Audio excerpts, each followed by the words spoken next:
Right. So Theo, fire away. Thank you very much. Good afternoon.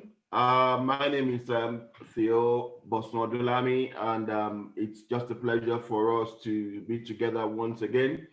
And I've got Dr. Kukwala in the house with us. I've got eminent personalities as well to grace this occasion for today. It's a pleasure to have every one of us coming together to gel and to begin to put together what we can do as professionals, put our experiences together and see what we can do as professionals to contribute our quota to the country that belongs to all of us. And that is why we are here again for another webinar on the platform of the University of Engineers London branch. And I want to use this opportunity to more or less kind of give us a rundown of protocol for today, for today's program. We are all going to be muted for the duration of the program until we are given the opportunity to ask questions or to raise up our hands. In case we have any technical issue or any problem during the course of the webinar, please, let us use the chat section and let us know whatever you are going through, then we can see how we can solve the problem. The question and answer session today is going to be quite stringent.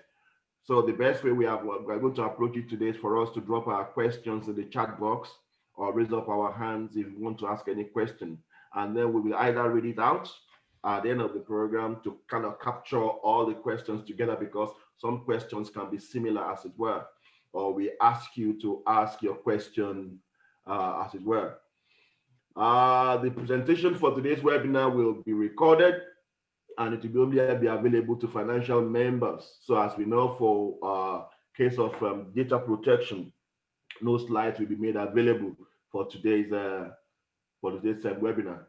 And just to kind of kickstart everything, we need to give honor to whom honor is due. We acknowledge the presence of the Nigerian Society of Engineers President, National President Engineer Mohammed Babagana. Also, we recognize and acknowledge the presence of the Executive Committee and Council members. Either they are represented by their colleagues or maybe their members, or they are here in person. We acknowledge your presence, sirs and ma'ams.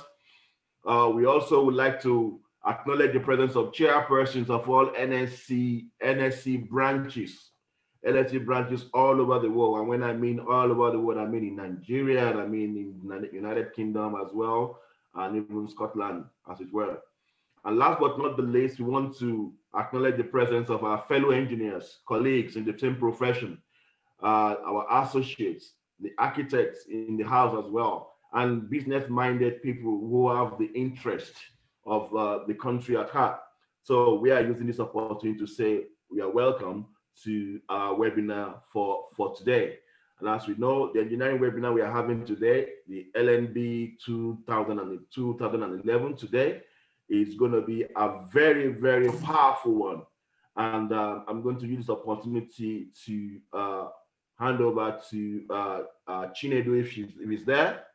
Chinedu, are you there on board? Yes, I'm here.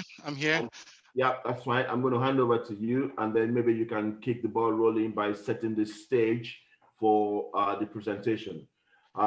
Please make sure you are relaxed. Feel free to ask questions and drop the questions in the chat box. Let us know about any technical glitch so we can sort it out as soon as possible. And at the same time, have a wonderful afternoon at the webinar. Over to you, Chinedu. Yeah. Hello, everyone. Thank you for making out the time to be here on this special webinar. It's going to be really exciting. I know the speaker, rather I have experienced the speaker, and he's fantastic. So it's going to be a fantastic one.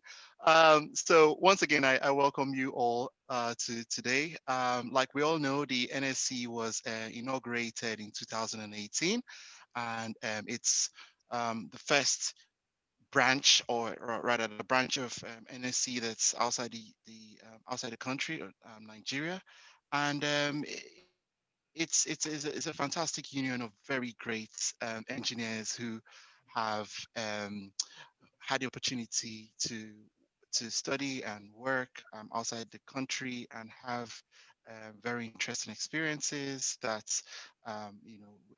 could be shared with engineers in Nigeria and further knowledge worldwide.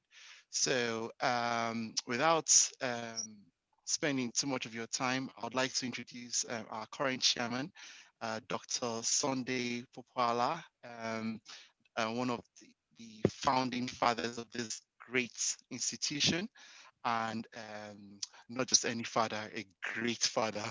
And so I would like you to join me in welcoming Dr. Sunday Popala. Right. Thank you very much, Inedu. Thank you very much for that introduction. You've really said the scene here. I mean, you guys, you amaze me. All kind of names you're calling me. And when the speaker comes on board, I'm sure it's going to call me all the names. Anyway, as Chinedu and Engineer Tio have said, we can't do any of these things by ourselves. We need you. And I could see almost over 50 people on board at the moment. And by the time the speaker starts to speak, I'm sure we're going to hit 100. So we need you to join us, especially if you think of our country or any African country. We in diaspora, we need to start building our nation by ourselves. And we have all the experience here. So come and join us in London branch. Yeah, there's other branches in the UK like Manchester and Edinburgh and Glasgow. Please, London is the most important. Come and join us. This is where everything happens. That's just a joke, by the way, so that the Manchester and the Glasgow people don't get upset. All right. It doesn't matter which branch you join. You're part of the family. That's what really, really matters. So come on board, and we're together. So with no further ado, I'm going to speak about the speaker before Professor. Then more title to give him. Washington Yotto Ochieng, PhD, FREng, Imperial College London.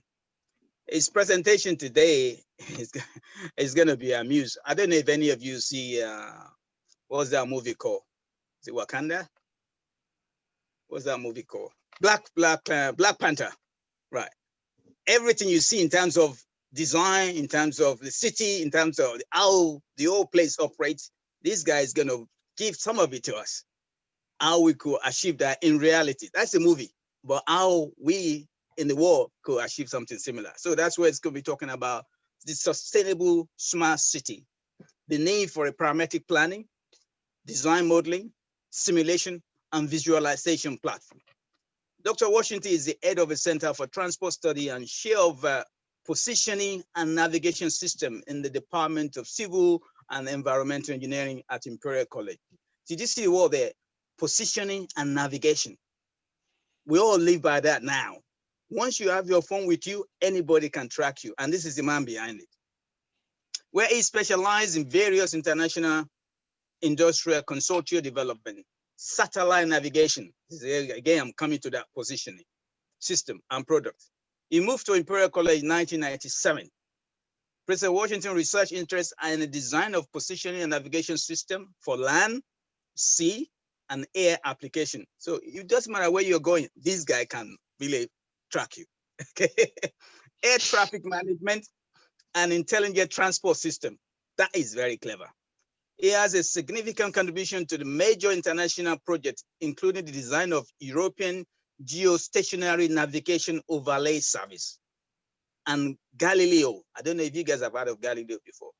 GNSS measuring error modeling, specification of aircraft trajectory management tools for the single European sky ATM research.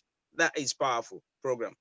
The integrated positioning and navigation system for many applications, including ITS. In 2013, Professor Washington was elected Fellow of the Royal Academy of Engineers. That's the uppermost you can go in engineering when you become a Fellow of Royal Academy, in recognition of his exceptional contribution to engineering. I mean, I've got about 5 pages here. If I keep going, it won't start to give a speech. So I'm going to stop there, and I'm going to welcome Professor Washington Yotto Ochieng to give his talk on the sustainable smart city, the need for parametric planning, design modeling, simulation, and visualization platform. So Prof, if you haven't unmute yourself, Can you share your slides and let's go? Thank you very much. I'll do that in a minute, but I just wanted to thank you very much.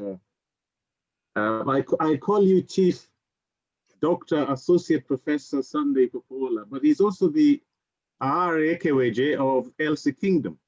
Chief. I love that. I love that. Now you totally give me away now, yeah? All my people will start to knock on my door now, yeah? Yeah, the problem is that, I mean, the beauty of this virtual thing is that I don't have to go on my belly, you know, because it's not here physically. But thank you ever so much. Also, thank you very much, Mr. Odunlami, for the warm welcome. I actually didn't know that Chinedu was going to be here. Neither did I know that Mohammed Babagana is the, goodness me. So it's kind of, it's a reunion of all sorts. So well. No, that's not the same Mohammed Babagana, by the way. That's a different one. Okay. It's not the one that came to Imperial now. I see. But anyway, thank you very much for the very warm welcome. I'm going to try kind of tempt the technology a little bit by sharing my screen. Please let me know, Sunday, if you can see the screen. Can you see the screen? It's coming up. Yes. Yes. Okay. So thank you once again. I would like to share some ideas with you on sustainable smart cities and the need for a parametric planning, design, modeling, simulation, and visualization platform. Those are so many words. What I'm trying to say is that we need a digital platform to help us with how we plan, how we design, and how we visualize our cities. I'm not just looking at new cities, I'm also looking at how you retrofit or how you upgrade existing cities to be sustainable in the long term. There are examples of situations very close to home. In the case of old cities, I mean, we have them all over the world. Lagos is one of them. Obviously, London is another, if you're taking examples of the developing and developed world. When you talk about new cities, there is the Echo Atlantic City. I'm not so sure at what stake that is, but this is a reclaimed city from the sea. That's in Lagos. In Lagos, yes. And there is, of course, the Akon city in Senegal. So we do have examples, even in West Africa, of those burgeoning new cities that are either being planned or are in progress. Now, Sunday did also not mention that from the 1st of September this year, in addition to being head of the Center for Transport Studies, I assumed the role of co-director of the Institute for Security Science and Technology at Imperial. This is really with my interest in trying to come up or design resilient infrastructure. So we are adding the security layer to everything that we do with infrastructure. So I'd like to look at a number of pertinent issues. One is how you measure the performance of a sustainable city. So when we say sustainable city, what do we mean? What are the metrics of how you measure the level of sustainability? I will then look at system requirements for this parametric digital platform. As you do in basic research, we will then look at, based on those requirements, we look at existing systems or platforms, because there is no point in developing a new one if there are existing ones that meet the requirements. And I'm giving it away here in the sense that I'm going to be looking after that at system architecture. And that is because I can tell you now that I haven't managed to locate an existing one that is able to meet the requirements of a sustainable city. So normally what you have is a sustainability index on the left-hand side, let's say of a parametric or mathematical equation. And that index can be anything from 0 to 1. It can be in percentage terms as well. And then on the right-hand side, you have what we call key performance areas. So this is a specific aspect of a sustainability performance. And you have a hierarchy of top level KPIs. And you can also have sub KPAs underneath a given key performance area. So an example of a KPA could be the capacity of a city to deliver a certain service. Another KPA could be safety, security, environmental impact, economics, and so on. And then underneath that, you can have sub KPAs. Now, each of those KPAs has to have a metric. This is a measurable parameter, which we call the key performance indicator, KPI. And usually they have the characteristics of precision, accuracy, relevance, observability, controllability, and so on.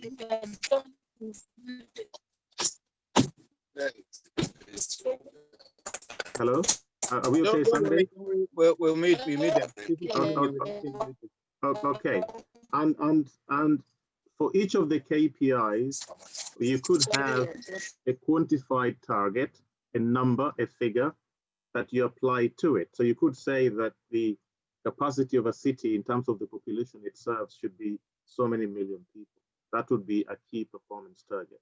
So what you have in this slide really is that if you're thinking of this problem as a mathematical functional expression, you have your sustainability index on the left, and on the right, you have key performance areas and their key performance indicators.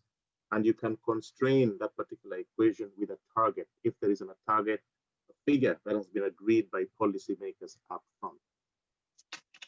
So after you do that, what we have done is to look at a fairly extensive study. So desktop study, also talking to subject matter experts and so on, to try to find out if there is a level of consensus globally about these key performance areas, key performance indicators, and so on. And what you can see in this graph is quite a representation of different studies, different standards, and so on. And as you can see, if you look at the x-axis, the number of KPAs, key performance areas, and obviously the vertical axis, number of KPIs, some have more than 150 KPIs for around 25 KPAs. So really, what this is telling us is that there is no consensus globally about the metrics, so the measures and the metrics and even the targets of measuring a sustainable city. So from our perspective, we zero in a little bit at the ISO, because a lot of people talk about the international standard order ISO indicators for city services 2014, which is sitting at just around 20 KPAs and having 20 KPIs. And just to show as an example of what could be missing from, let's say, ISO standards. So looking at that a little closer, they have got the performance areas you can see here, the economy, education, energy, all the way to water and sanitation. And I'm just giving an example here of security, the one in red, which is a missing consideration. And so there's a question of how exhaustive and complete these key performance areas are. If you go back to that particular graph, we need to look at all of this and see whether we can come up with something that we can propose to the world as being something that we can debate and agree on as the performance areas for sustainable cities. So we are looking at this slide as our second contribution in terms of after looking after the sustainability index and the KPIs as a mathematical functionality, we then come on to try to define what the key performance areas are. So after doing a lot of work in that process, just to show you that, there are obviously organizations such as Siemens, the German company, the European Green Index. Don't worry about how small the text is, you're not necessarily meant to read it. But you can see on the right here that, we have that diagram that captures, carbon dioxide, energy, buildings, transport, and so on, representing Copenhagen and Kiev in Ukraine. And they have this index here, where they place Copenhagen first, and at number 30, you see Kiev in Ukraine. So this is how green your city is, one particular aspect of a city's performance. There is also Arcadis. This is in the Netherlands, and they have a mobility index. So this is to do with transport. And again, one particular aspect of the performance of a city. So the argument really is that existing measures exist, but they tend to be quite looking at either single or at most double considerations in terms of the KPA, so in the areas that they look at. So we do not really have a consensual agreement on what these are. So just summarizing what I've said so far is that we have these performance measures. They are arbitrarily assigned. There are no weights really attached to them. They don't consider correlations in terms of interdependencies between the various KPIs. And they are somehow difficult to subject to a parametric model. So if you're trying to look at quantitative ways, if you're trying to look at mathematical ways of dealing with this problem, the subjectivity and the qualitative nature of some of these KPIs and KPAs tend to be such that they don't lend themselves, they're not amenable to quantification. So one of the tasks we've got is how do we transfer or translate those fuzzy qualitative measures into mathematically friendly metrics. So we have done a lot of work at Imperial College, working with our partners at Greenwich, Digital Cities company in Greenwich, which is a company of the Borough of Greenwich. By the way, the Greenwich Peninsula is very quickly becoming the smart city or smart sub-city with London. So we are working with them, and we've developed these two options in terms of how you measure performance. So we have defined 12 KPAs, and of course, we defined KPIs for each of those KPAs. So what you can see on the right here is a sustainability index. We've got economic performance, environmental performance, social performance, and underneath there you can see the elements that we think should be looked at in terms of developing much more detail of definition of KPIs and so on. We believe that when you consider these and you develop them further, this will give you a comprehensive measure of the performance of a city, which you can then relate to the left-hand side of that sustainability equation, the sustainability index. So it's complete, but as you can see in that red traffic signal cone, we will need a lot of data, because when you're doing parametric modeling, it's going to be based on data together with very advanced data analytics. So there's a question mark about where we get the data from, less so the actual data analytics, because we are on top of that. So this will give you a very comprehensive assessment or analysis in terms of how a city performs. Data needs to be defined for it, in addition to the mathematical models that we need to be able to parameterize the actual platform. Now, because this particular comprehensive assessment is going to require a significant amount of computational resource, so it's going to be very computationally demanding. What we would like to do is to develop a option 2, which is what we refer to as quick assessment of sustainability. And here we have reduced the number of KPIs and KPAs. Now, the interesting thing about option 2 is that it is not accurate absolutely. So in absolute terms, it's not very accurate, but it is relatively accurate, or it's accurate in relative terms. What that means is that if you had 100 scenarios, you could use option 2 to be able to filter them in a way, pre-processing them, so that you can have fewer candidates for this comprehensive assessment. So that deals with the potential for having a computer model running for months. Once you filter, you could get something done within a few minutes in terms of the comprehensive assessment. You may also not be interested in absolute performance. You may want to be just comparing Lagos with Abuja, in which case you would apply option 2, because it is relatively accurate in that dimension. So we had to do this, basically recognizing the fact that the actual number of iterations, the number of computations you'd have to go through would be quite significant. So here, what we've done, if I just keep on talking about the way that we are actually benefiting from the society from the perspectives of discovery, the first one was that functional relationship between sustainability index and its KPIs. We then looked at the performance measures, the issues, and now we have come up with two options, which we think are both, the first one is very good in absolute terms, but computationally heavy.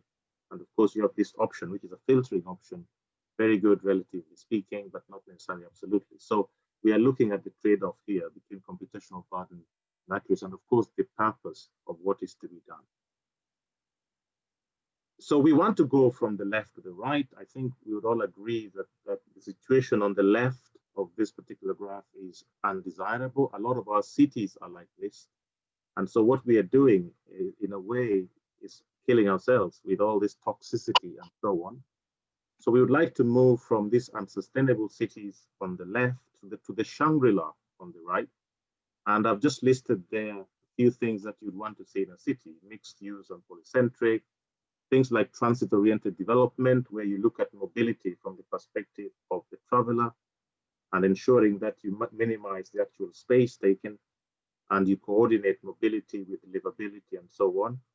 We need to encourage active transport modes. Walking is good for you, cycling is good, and so forth. So basically, also try to bring in smart and innovative technology, digital infrastructure, but it really has to be people-centric. So I think over the years, we've forgotten why we do things on this planet. It really should be about the people. So it should be people-centric. Whether you're looking at transport, you should have people-centric mobility, people-centric cities, and so on. And it has to do with enhancing the quality of life of the human being. So we should be designing our cities to ensure that the quality of life of the human being is enhanced in all ways possible. So you can effectively relate quality of life to sustainability index. So as usual with these very complex things, it's not just complex, but you realize very quickly the number of variables in that equation become very large. You need carefully chosen use cases to be able to demonstrate the power, at least to validate and demonstrate the power of the modeling software. So you could say, for example, what are the factors that drive transport? You could say peak hour congestion changes, and there's a reason why it changes when working hours become more flexible because of technology, working from home, and so on. You could be looking at provision of mobility as a service. So this is user-centric transport. What about new technology? Everybody's talking about driverless cars, or what we call connected and autonomous vehicles. How do we absorb them into our cities? Major infrastructure investment, new bridges, those huge structural things that Sunday does. How do we obviously absorb them into the city's fabric? There is always an issue with new technology going into legacy old systems. And if you don't introduce them properly, you actually bring up additional failure modes that sometimes when we don't think about, ensure that these things don't work very well. And of course, the socioeconomic and demographic changes. We must not forget the less able members of our society. We've done that for too long. So this use of people-centric city planning, design, and operation is quite key. So as I said in the introduction, we are looking at existing cities in terms of retrofit and new cities that we design from green.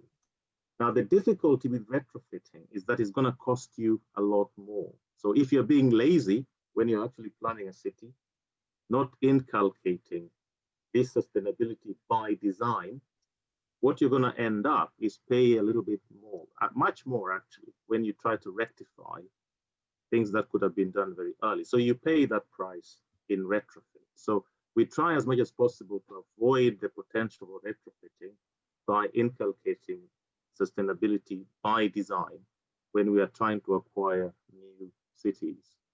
So we teach our students, obviously both cases, but we do emphasize that things done by design is the best way to avoid costs, very huge costs associated with retrofits. So what are the general requirements of this particular platform, given what we've just said? So it's going to have to be an integrated and parameterized modeling. So that's, in plain English, it's going to have to be a mathematical tool, basically. It has to represent everything mathematically. So whether that is land use, whether that's transport, everything has to be mathematically represented. We want it to be flexible. So it's a modular system architecture and open interfaces that enable plug and play so that it's expandable. Remember, we are dealing with real hyper complexity here. So what we are saying is that we can capture it, but make sure that it's amenable to expansion and make sure that it is flexible so that when we think of new things, we don't have to start from zero. We can always expand it. If it's very nicely defined, its modular interfaces are defined very well. I mentioned computational burden. So we don't want to sit there for a month for one scenario to run. So speed of the particular platform will be of significance. So we're looking at the thing running fast, okay, less than 1 day for a running prototype. Now, I argue that the last one, visualization, is perhaps the most important, because that is where the tool is useful in convincing society that we should do what we are suggesting, we're proposing to do. So the power of visualization, yeah, visually appealing model outputs that facilitate communication of complex decision problems and trade-offs. So if you have environmental activists coming to you, you can show them what you're trying to do and how you're going to deal with their environmental concerns. All different types of concerns that people have in society should be represented visually. So what if it's going to be a people-centric design, then that is the way it must be. So we must spend enough effort in the visualization aspect of the platform. So those are the general requirements of this parametric platform that I'm thinking about. So then the technical requirements. I mean, there are as many as you can imagine in a hyper-complex system. So here are just examples of land use, buildings, population, transport. Transport is just one of potentially 13 different types of infrastructure: energy, communications, chemicals, and so on, and including space these days. Space is becoming a critical international infrastructure. Then, of course, you have interfaces, and we've mentioned output. So what you're really looking at here is whatever you can think of in terms of the fabric of a city being represented mathematically. So we talked about general requirements, and we are now looking at technical requirements. So the modeling engine, so this is the real number crunching part of this particular platform. So what I'm calling modeling approaches for parametric urban planning. So I'm just listing here a few, okay?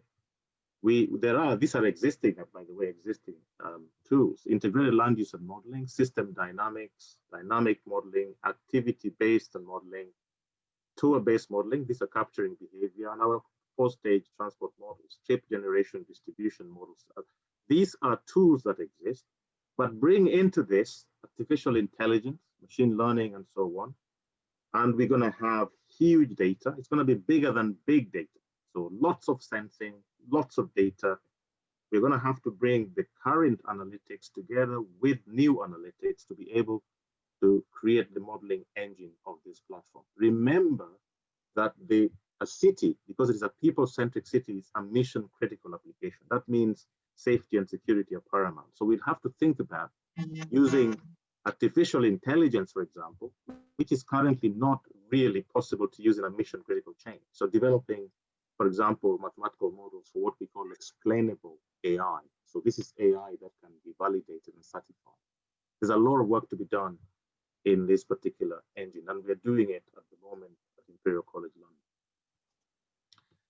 So then I asked my students, okay, so up to here, we think we know what we should be looking for. Can you now go out there and tell me if somebody has already developed this platform so we can go and buy it? So I asked them to do that. So they come back to me with this slide saying, okay, we found Esri, we found City Labs, PTV, Transims, and Sumo. These are the closest tools that we found in the market today. And so I asked them, okay, we're going to use certain metrics, certain indicators to try to determine whether these tools will perform as we want. So those indicators will have come from everything I've talked about till now. So then they come back to me with this matrix. So you can see the features on the left, land use, buildings, population, and so on. And then, of course, on the top, you've got the tools. And their job really was just to put ticks and crosses.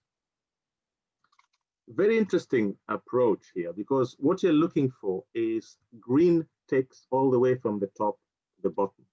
That would be the tool that we would take. And as you can see here, none of the existing tools have got that tick all the way from the top to the bottom. So the answer is no one has developed this globally. And I find it very interesting because there are so many complex things happening in the world. You know, we are planning to go beyond the moon. You know, we're thinking about Mars, those planets, and so on. So you might be thinking, well, this must be done somewhere. What we are finding is that nobody has this kind of tool. And the aspects not modeled in sufficient detail, you can see there. For example, if you wanted to bring in disruptive technologies, call them autonomous mobile platforms, such as cars or drones.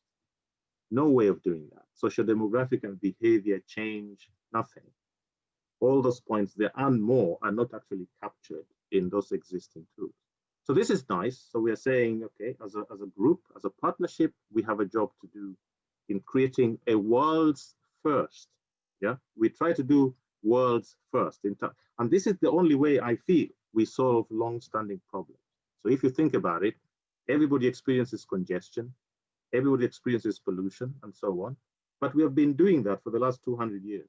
And we're going to do that for the next whatever if we don't deal with the big step change, disruptive problems like what this tool would enable us to do in planning, designing and operating our cities. So it's a big idea that we're trying to try here. So what do we envision it to do? We want to conduct simulations with a digital twin. That's what it will be.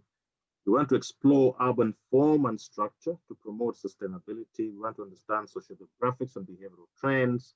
What about evidence-based regulation? We're going to use this tool to give us, to support government and policy makers to come up with people-centric regulatory frameworks that are useful. And of course, technology is driving a lot of things. If you think about the fourth industrial revolution, where technology is driving the merger between the digital, cyber, biological in a human-centric way, that's going to be quite a consideration for these types of platforms. So as a systems engineer, I say, fine, the first thing I'd like to do is to develop its functional architecture. That's what we have here, the functional architecture. A functional architecture is simply a statement of processes, things to do. What should this model do? So at the top there, you've got your performance measures. We talked about the KPIs, sustainability index. And then you got data, loader, so huge data. We said this is going to be data driven. It's going to be bigger than big data. So people talk about big data. This is not big data. This is bigger than big data. And the scenario manager is the engine that I was talking about. That's the mathematical platform. And as you can see, it's got parameterization setting, it's got model execution parameters. And I did emphasize the visualization side of this, where you can see scenario evaluation and visualization. So you want dashboards, simple, messaging kind of interfaces. You can have very simple messaging interfaces. You can have the more complex interfaces for the more complex people. But remember, you want this tool to be people-centric. That means it needs to be societal in terms of supporting the way, everybody on the street can understand how their city is planned, how their city is designed, how their city is operated. So we need to cater for everyone in society in terms of how we deal with this visualization scenario.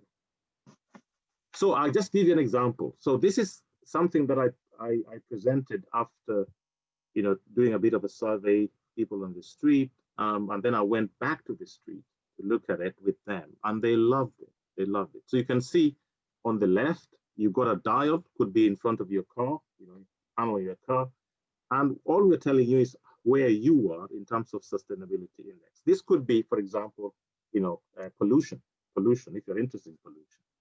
And you can see the key performance areas, those bars, and we have a baseline comparison. So what we are saying is, are you above or below the reference? And then on the road, this is the road network in London. The color scheme, if it's red, then basically your emissions are such that you're killing yourself. So you're driving along and you see red. So you make that decision on the back of what you know. You know that the actual toxicity level is dangerous for your health. And if you wanted to help, you might say, okay, you might ask yourself, why am I driving at this time?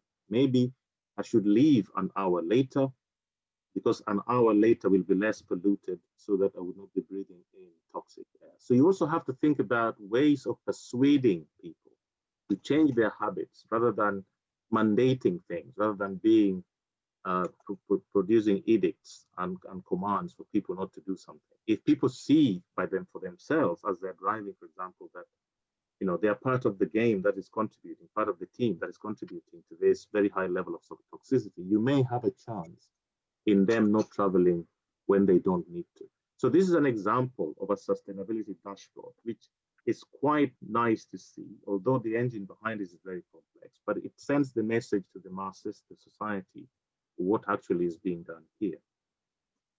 So the next level is to think about a little bit about this problem in terms of the actual much more detailed architecture. So you could combine elements of functionality with physical architecture and then develop it further. So this diagram here is now the system architecture, trying to put it in a way that would lend itself to further development in terms of the detail before we can then start programming to actually create the actual tool. Now, I just want to emphasize two things here, that it's quite simple. Really what you have is one side of this picture is demand and the other side is supply. Okay, so if you look at the supply side, that's where we have the infrastructure, systems and services, London built environment, and then the demand side is the population, the economy, and so on. And what you're looking for is this equilibrium model. So we are beginning to think here, as you see, very systematically. We are thinking very methodically, and we are now, what we are doing now at Imperial College London is we are developing this particular architecture in its lower levels, all the way to functional level, and then begin to actually craft the mathematical aspects of it so that we can begin to actually create it. So where we are at the moment is that we have already developed much more detailed functionality, functional breakdown and system architecture. We are now working on the infrastructure box here in terms of modeling the different types of infrastructure, transport, energy, communication, health, and so on, and modeling their interdependencies mathematically. Some of my students are working on London built environment and so on. Now, the other thing that's very interesting about this is that now you can put any number of people onto this problem. Somebody can be working on population, the economy. Somebody can be working on land use, infrastructure. But with this big picture and with the interfaces designed, when they bring back what they're doing, because everything is designed, it fits very well. So also in terms of practice of developing a complex system, it's important to ensure the big picture, the architecture, the interfaces are clear.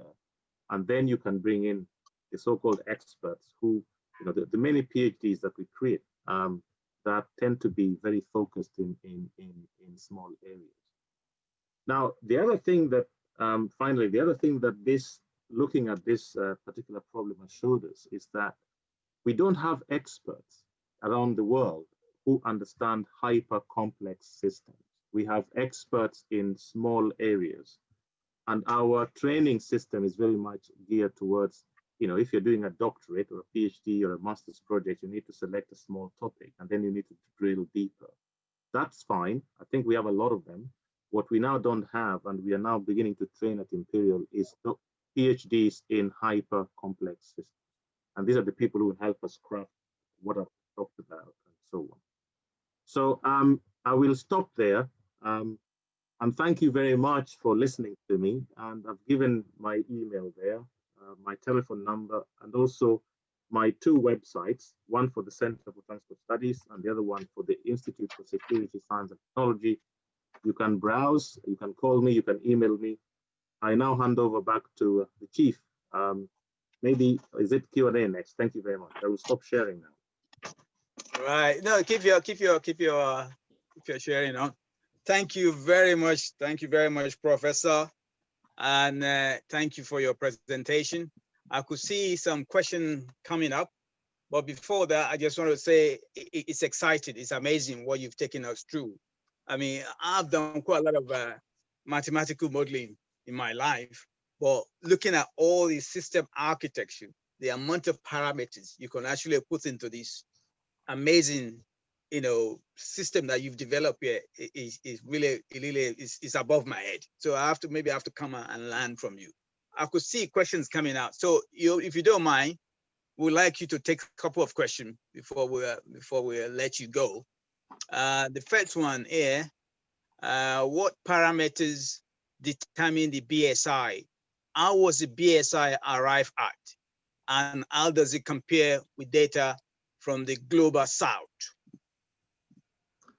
So basically, the way we're looking at this, when we were looking at the parameterization, if you like, I think the question is about the key performance areas and the key KPIs, right?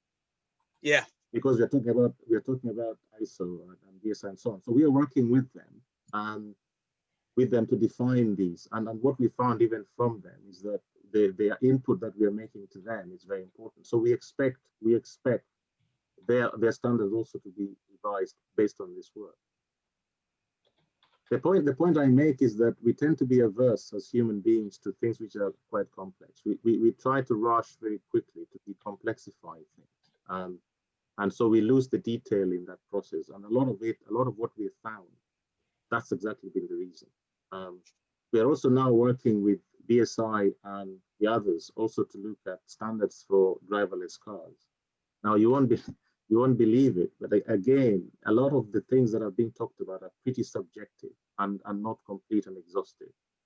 So we are also this is why we are driving the UK and the world towards much more rigorous scientifically based evidence, what we call evidence-based regulation and standardization.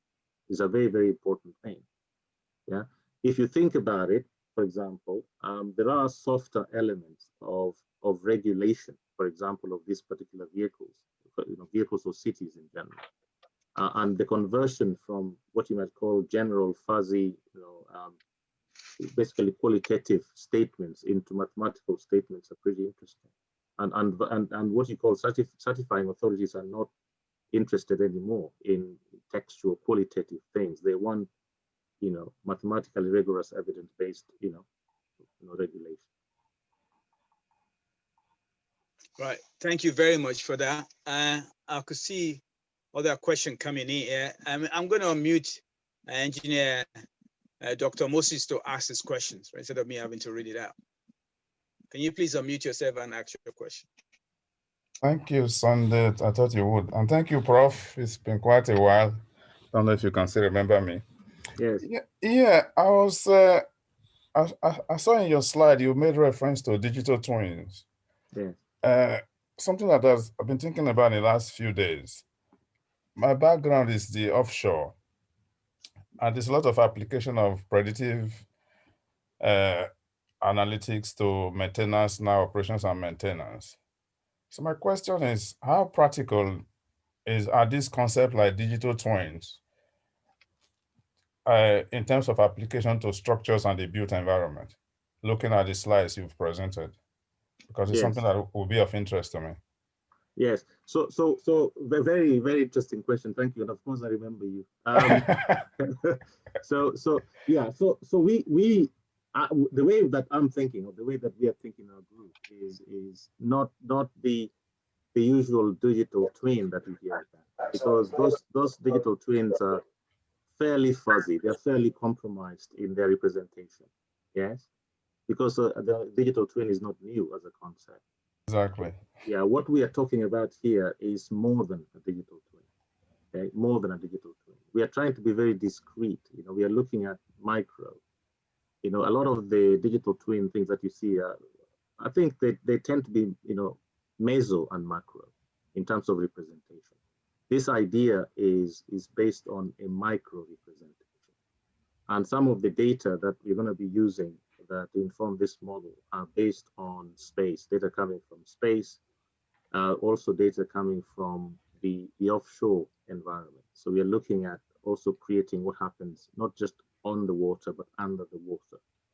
Okay, so we are also looking at, even people who work in fluid dynamics, hydrodynamics, and so on, in terms of, wave structure interaction. We're going to have those models to represent those environments. So that's what we are looking at.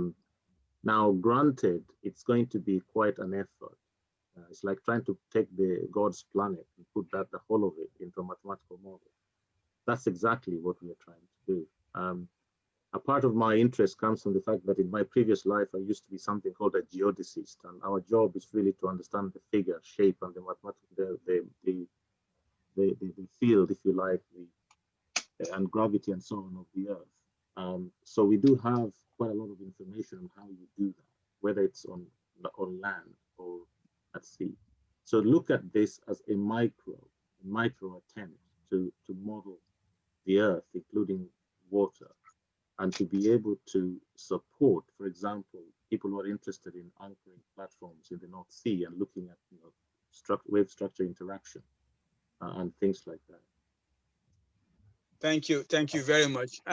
Engineer Kamel, I know you've raised up your hand, although I've asked your question. I think you have some other follow-up, yeah?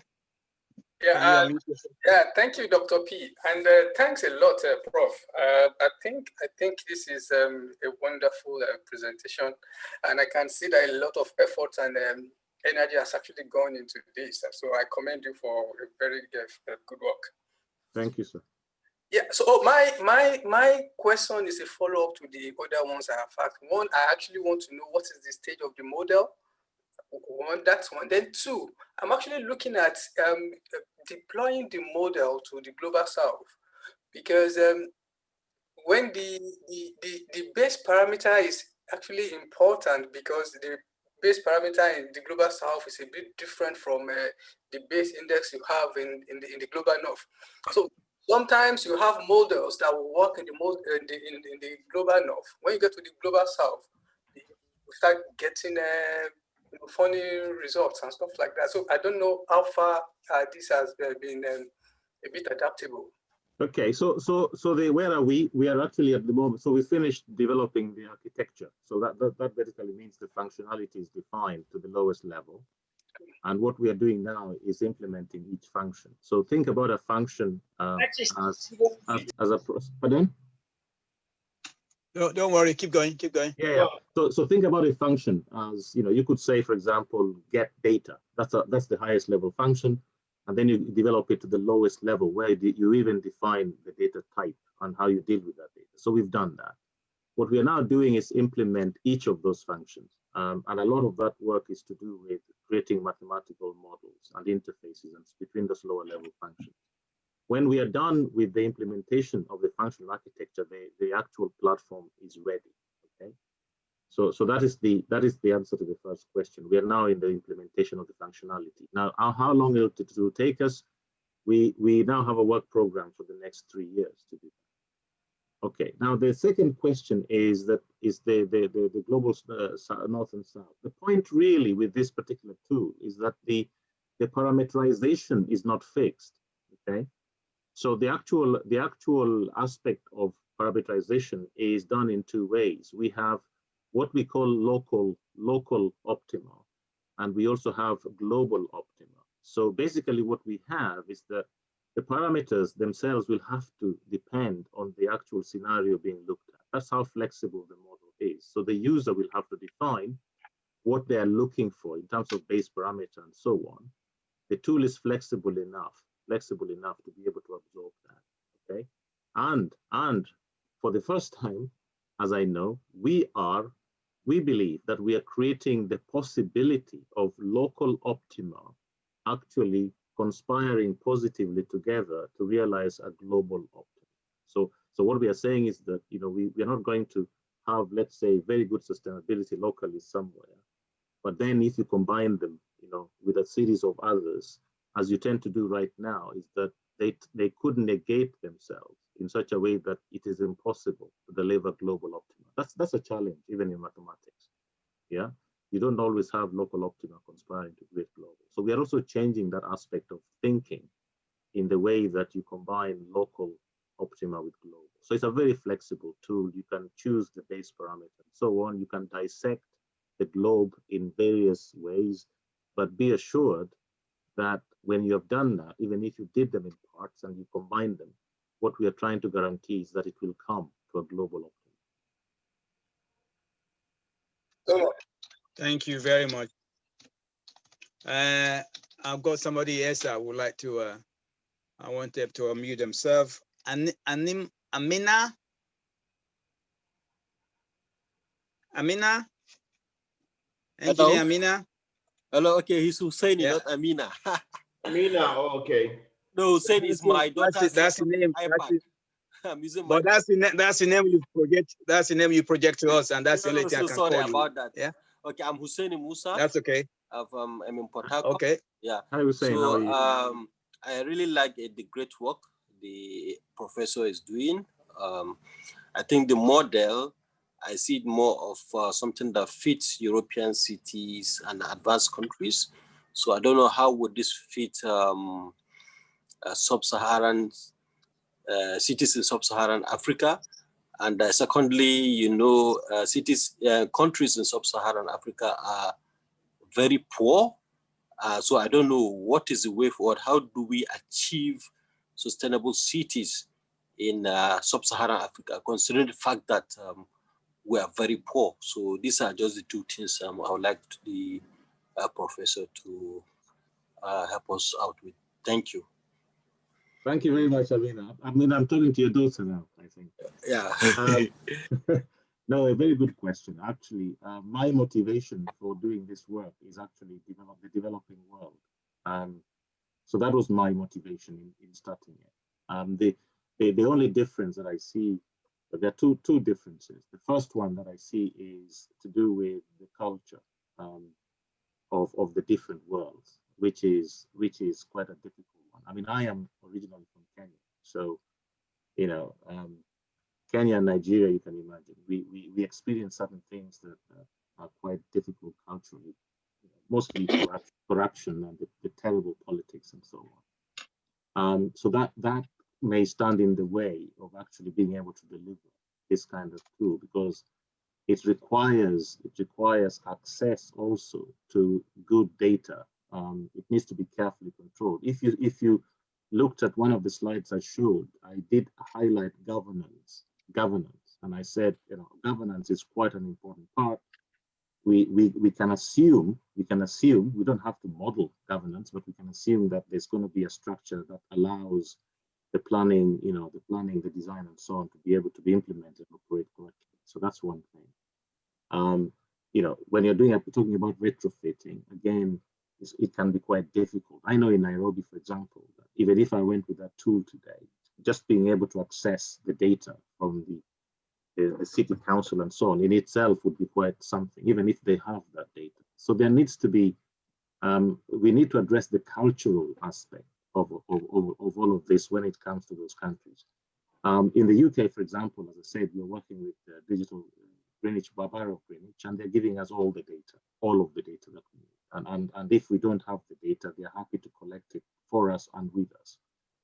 So it means that it is easier, therefore, to do it.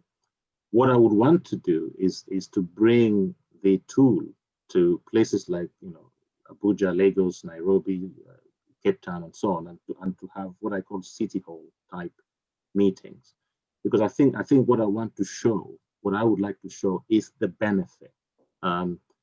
And if I'm allowed to show it, what I mean by city hall is that people, members of the public would actually come there to be able to see how useful this kind of tool can be in terms of improving their society.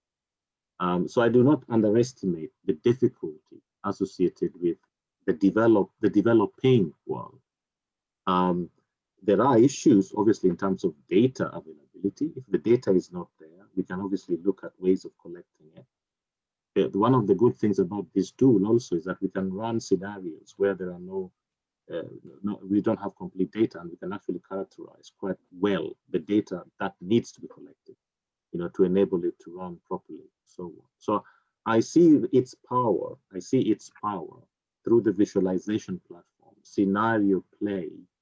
I see that as potentially being the selling features in developing world, to the extent that I hope even the politicians are able to look at it and say, this is something that will make them win the next election, if, for example, they have to implement it. So there's a lot of work to be done in our countries. But it was designed, I thought about it from the perspective of the developing world, based on my experience from there. So there is nothing in the actual tool that prevents it from being used anywhere on the globe. As I said, one is data, the other one is politics and the culture. Thank you very much, Professor. Engineer Shinedu, please unmute and ask your question. Fantastic presentation. I didn't expect anything less, to be honest. But I think my question leads on from the previous question. You've described to us, parametric the parametric planning software which you're designing, and the systems analysis and engineering going into it. But I think of places like Kibera, that has 700,000 people living in slums. I think of Makoko. I think of Ajegule.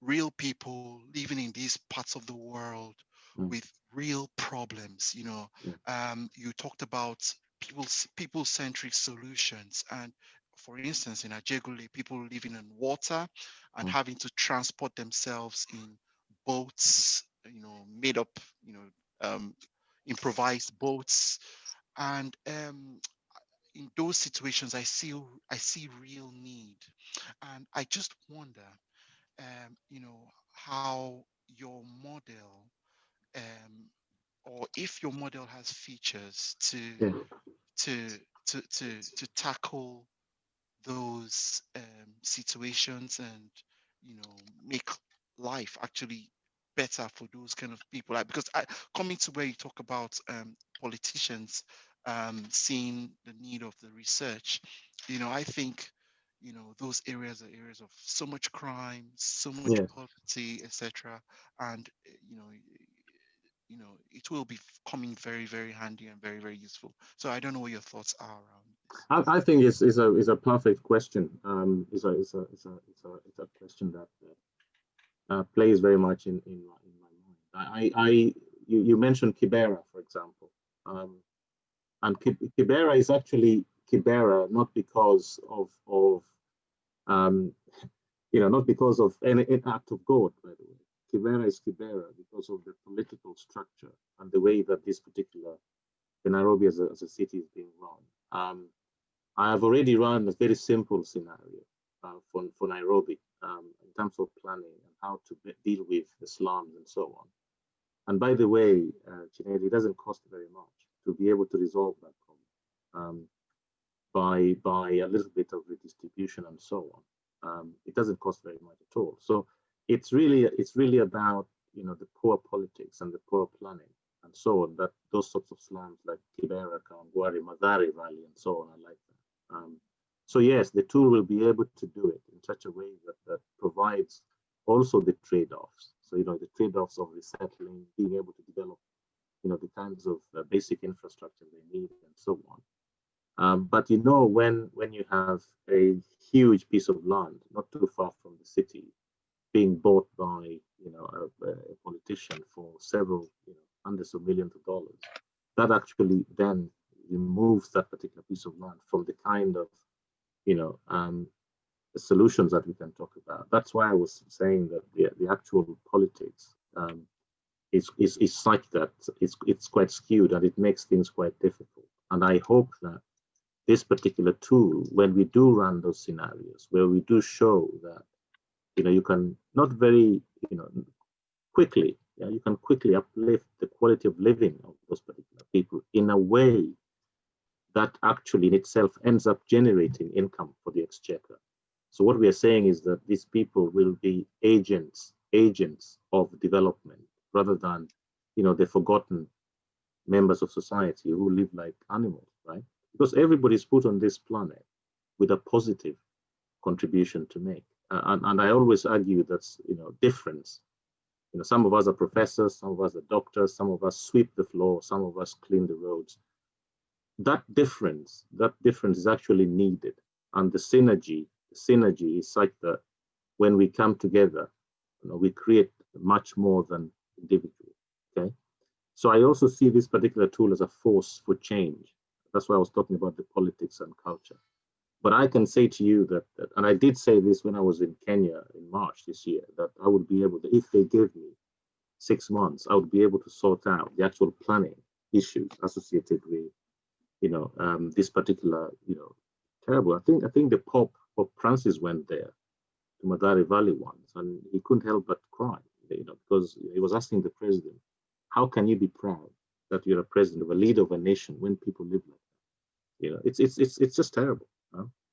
So I hope that, it's not just a tool that, can generate some very nice little things in a very complex situation, but we can also use it. Just like I showed that example of transport.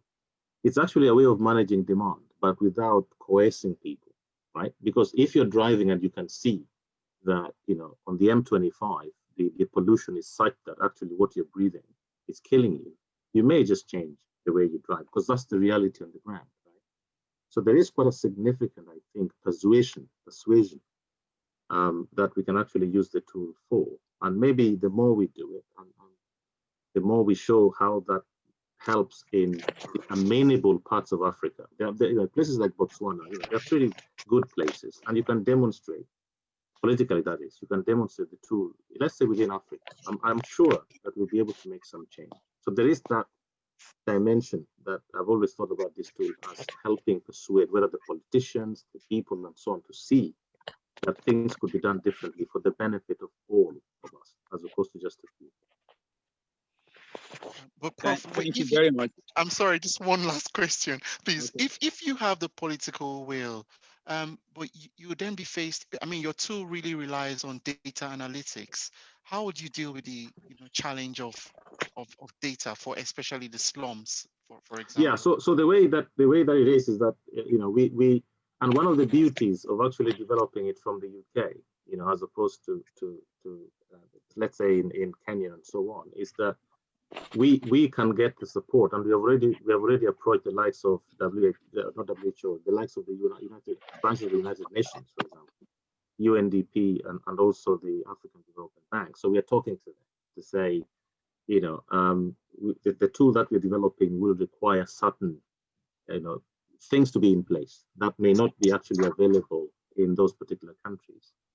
I was talking to somebody from the something called the Africa Geospatial Commission, which is to do with geospatial data, like positioning, timing data. Also, so I think we can use it also to lobby those other places where we could get support and help to be able to create the data. As I said, one of the beauties of this tool is that we are defining what data is required. So if people didn't know, let's say if a country doesn't know what data it requires, we're going to go in there and say, this is the data we need, okay? And as I've always said, we're trying to link it to the quality of living of the people. And I think good politicians,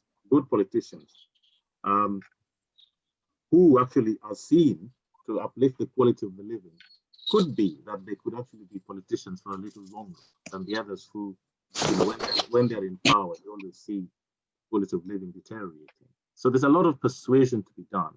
There's a lot of evidence for us to generate, to take to the campaign, if you like, okay? So the developing world is not going to be a change tomorrow. It's going to be something that where we say we do have the tool, people can see, okay?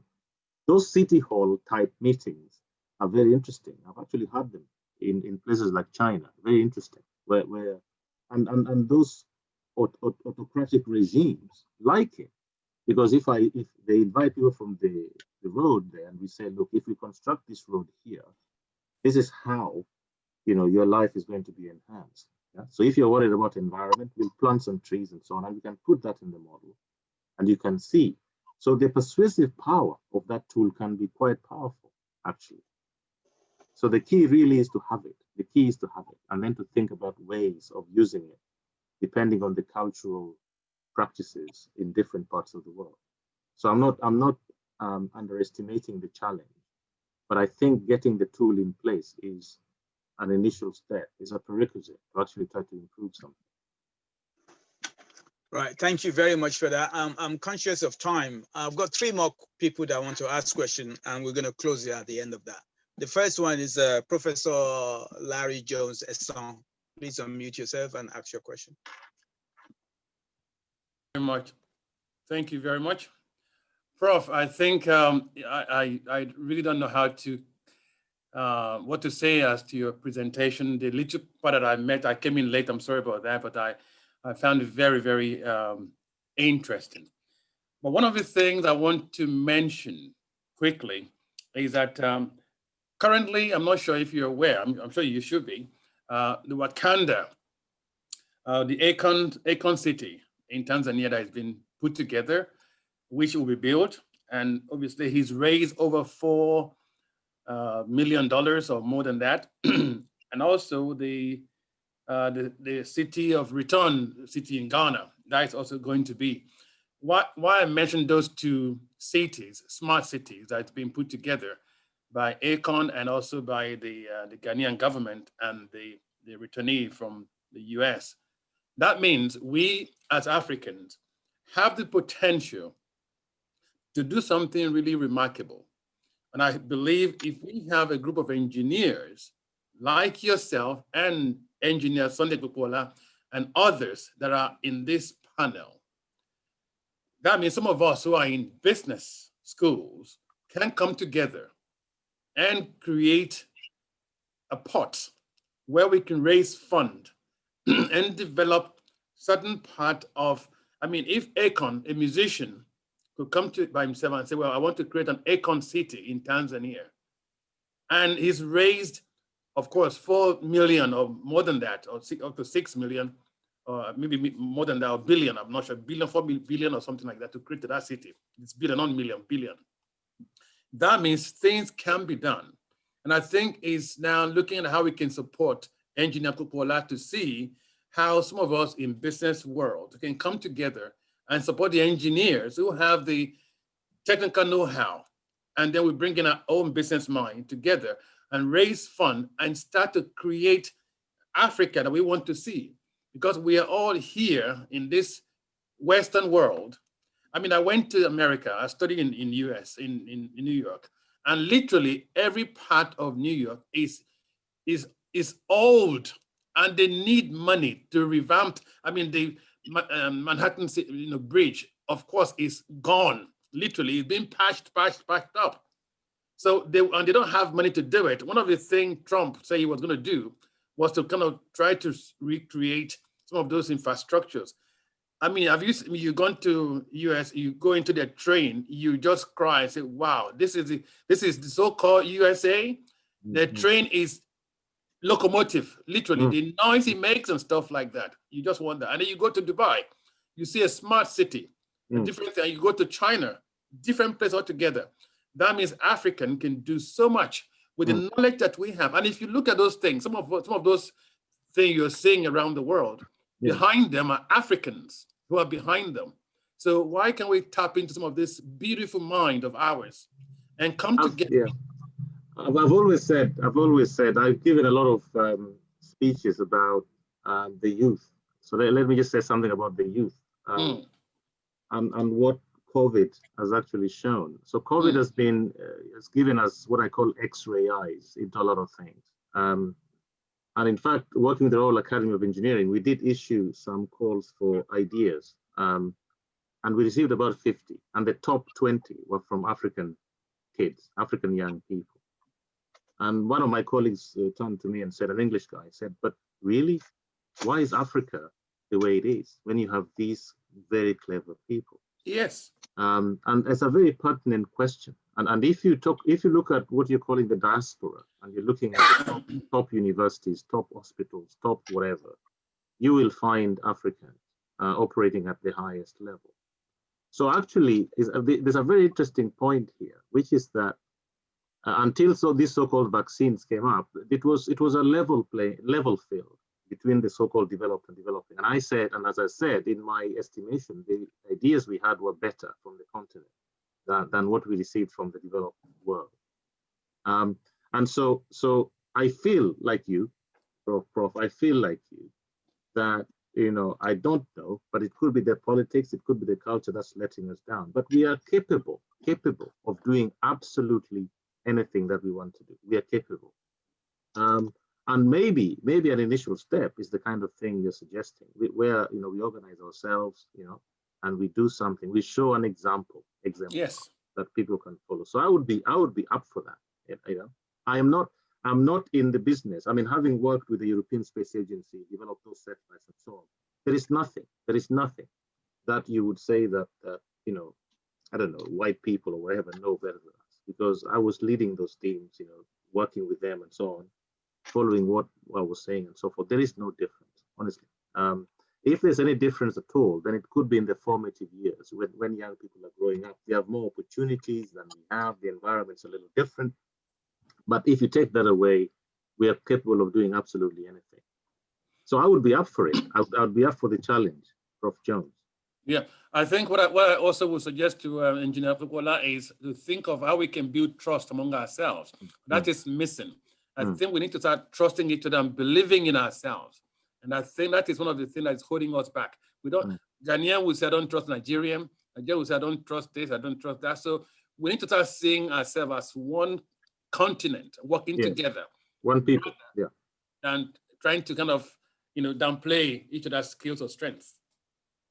Thank you very much. The next one is Christopher Ibe. Please unmute yourself and ask your question. Thank you very much for the opportunity, and thank you, Prof, for the presentation. Just a quick one. Your input parameters involve converting natural phenomenon to mathematical, parameters. In running your scenario analysis, how do you account for uncertainties associated with the input parameters, considering the variability, So a perfect question. Actually, one of the questions I'm sure to ask any PhD exam that I do, anything, is very good model. Tell me about the uncertainty and how that propagates, the sources, and how that propagates through the system. So it's a perfect question. There is quite a lot to do with what you call subject matter expertise and experience. So the one good thing about working with Digital Greenwich is that they have considerable experience in these fuzzy, what you might call semi-qualitative, quantitative-like parameters and so on. So we are looking at basically generating those particular uncertainty values from those distributions that we map. So one of the things we're studying first and foremost is the population and its characteristics and the distributions that they come from. From there, then we determine what kind of distributions they are. So at the moment, we have more than 25 different distributions that we use for those fuzzy, I call them fuzzy parameters. But a lot of it is going to be based on empirical studies and experience that has already been gone through by the by the entities such as the Bar of Greenwich. Yeah, okay. Thank you very much for that. And the last one, Engineer Ayodele. Sorry, Prof. Jones has his hand up, maybe wants to say something. Or that was an old hand. Say that again. Prof. Jones. No, it's an old hand, sorry. I see.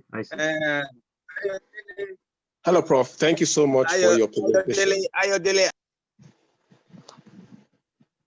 Yes, Prof. Thank you so much for your presentation.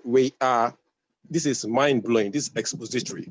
As in, many things we never envisaged in a smart city came up as parameters that we should consider, especially when you did mention transport innovation.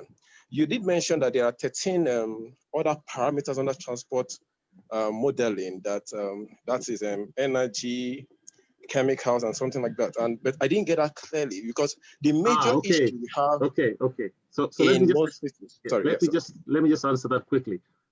So they are not parameters; they are infrastructure systems. Okay. So in the UK we have something called critical national infrastructure (CNI). Okay, and we have 13 of them. 13 of them, and so you will find that in a city's fabric, those particular infrastructure systems work in tandem. They work together to deliver a lot of the services. So transport is one of the 13. You have energy infrastructure, you've got finance, you've got health, you've got emergency services, you've got chemicals, you've got space, you've got defense, and so on. So we have 13, okay? In the United States, they have anywhere between 16 and 18. So it really depends on the kind of basic services. And the thing about CNI is that they are there to provide basic societal services, okay? So if you take, for example, the communication infrastructure, a lot of it is based on, let's say in the UK, it's BT, British Telecom, and you've got, the others. Now, the likes of Zoom, Teams, and Skype, and so on, are not, they are what we might call informal infrastructure because they're not in the critical chain. Now, they went into the critical chain when COVID came. So when COVID came, all of a sudden, Teams, Zoom, and so on have become critical national infrastructure because the country's basic services are now relying on them. Okay, so one of the things we're trying to figure out is how agile, how adaptable, let's say, our main infrastructures are to be able to flexibly absorb the informal infrastructure in terms of when an event like COVID-19 comes up.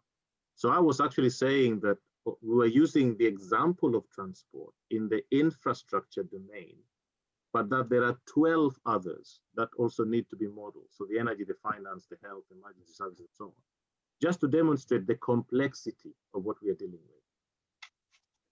Thank you, Prof. Right. Thank you very much for that. I think I can see there's one more and just one more and that will be the last one.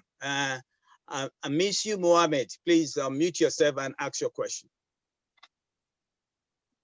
Thank you very much, Chairman. I want to commend the speaker for a well-presented paper. We are more enlightened on what smart cities are. However, I have just a question or two. You mentioned, yes, this concept can be applied to either upgrade an existing city or entirely a new city on the concept of sustainable smart cities. So I wonder, what is the comparative cost? Because most of the cities are already developed, some of them like Abuja, Lagos, Port Harcourt. Is it cheaper? Sorry, I think Mohammed froze. We've lost him. Are you there, engineer? Well, I think we got the gist of the question. It's probably trying to compare the cost of upgrading existing city to a smart city or start all over again as a new smart city. So that the chances of having starting again to create Lagos is going to be quite hard, isn't it? you did with Abuja, but anyway. So I think the answer is that the tool will allow us to do the trade-off and to be able to determine what course of action to take. That's one of the values of the tool. Okay, thank you very much for that. On that end, I'm going to say, listen, you have given us an amazing Sandy, can I say that I've got a very soft spot for Niger. You know why? I know why. You want me to share it, and I can share it with everybody. As you, maybe some of you don't know, Professor Washington is actually married to one of my sisters. Yeah, from Nigeria. I'm going to Kwara State.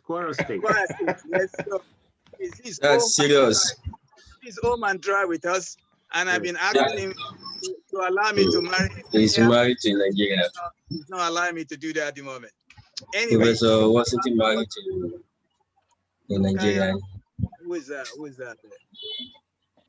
Well, thank you very much. Oh, Bosun, go ahead. You want to wrap up? Yeah. We're just going to ask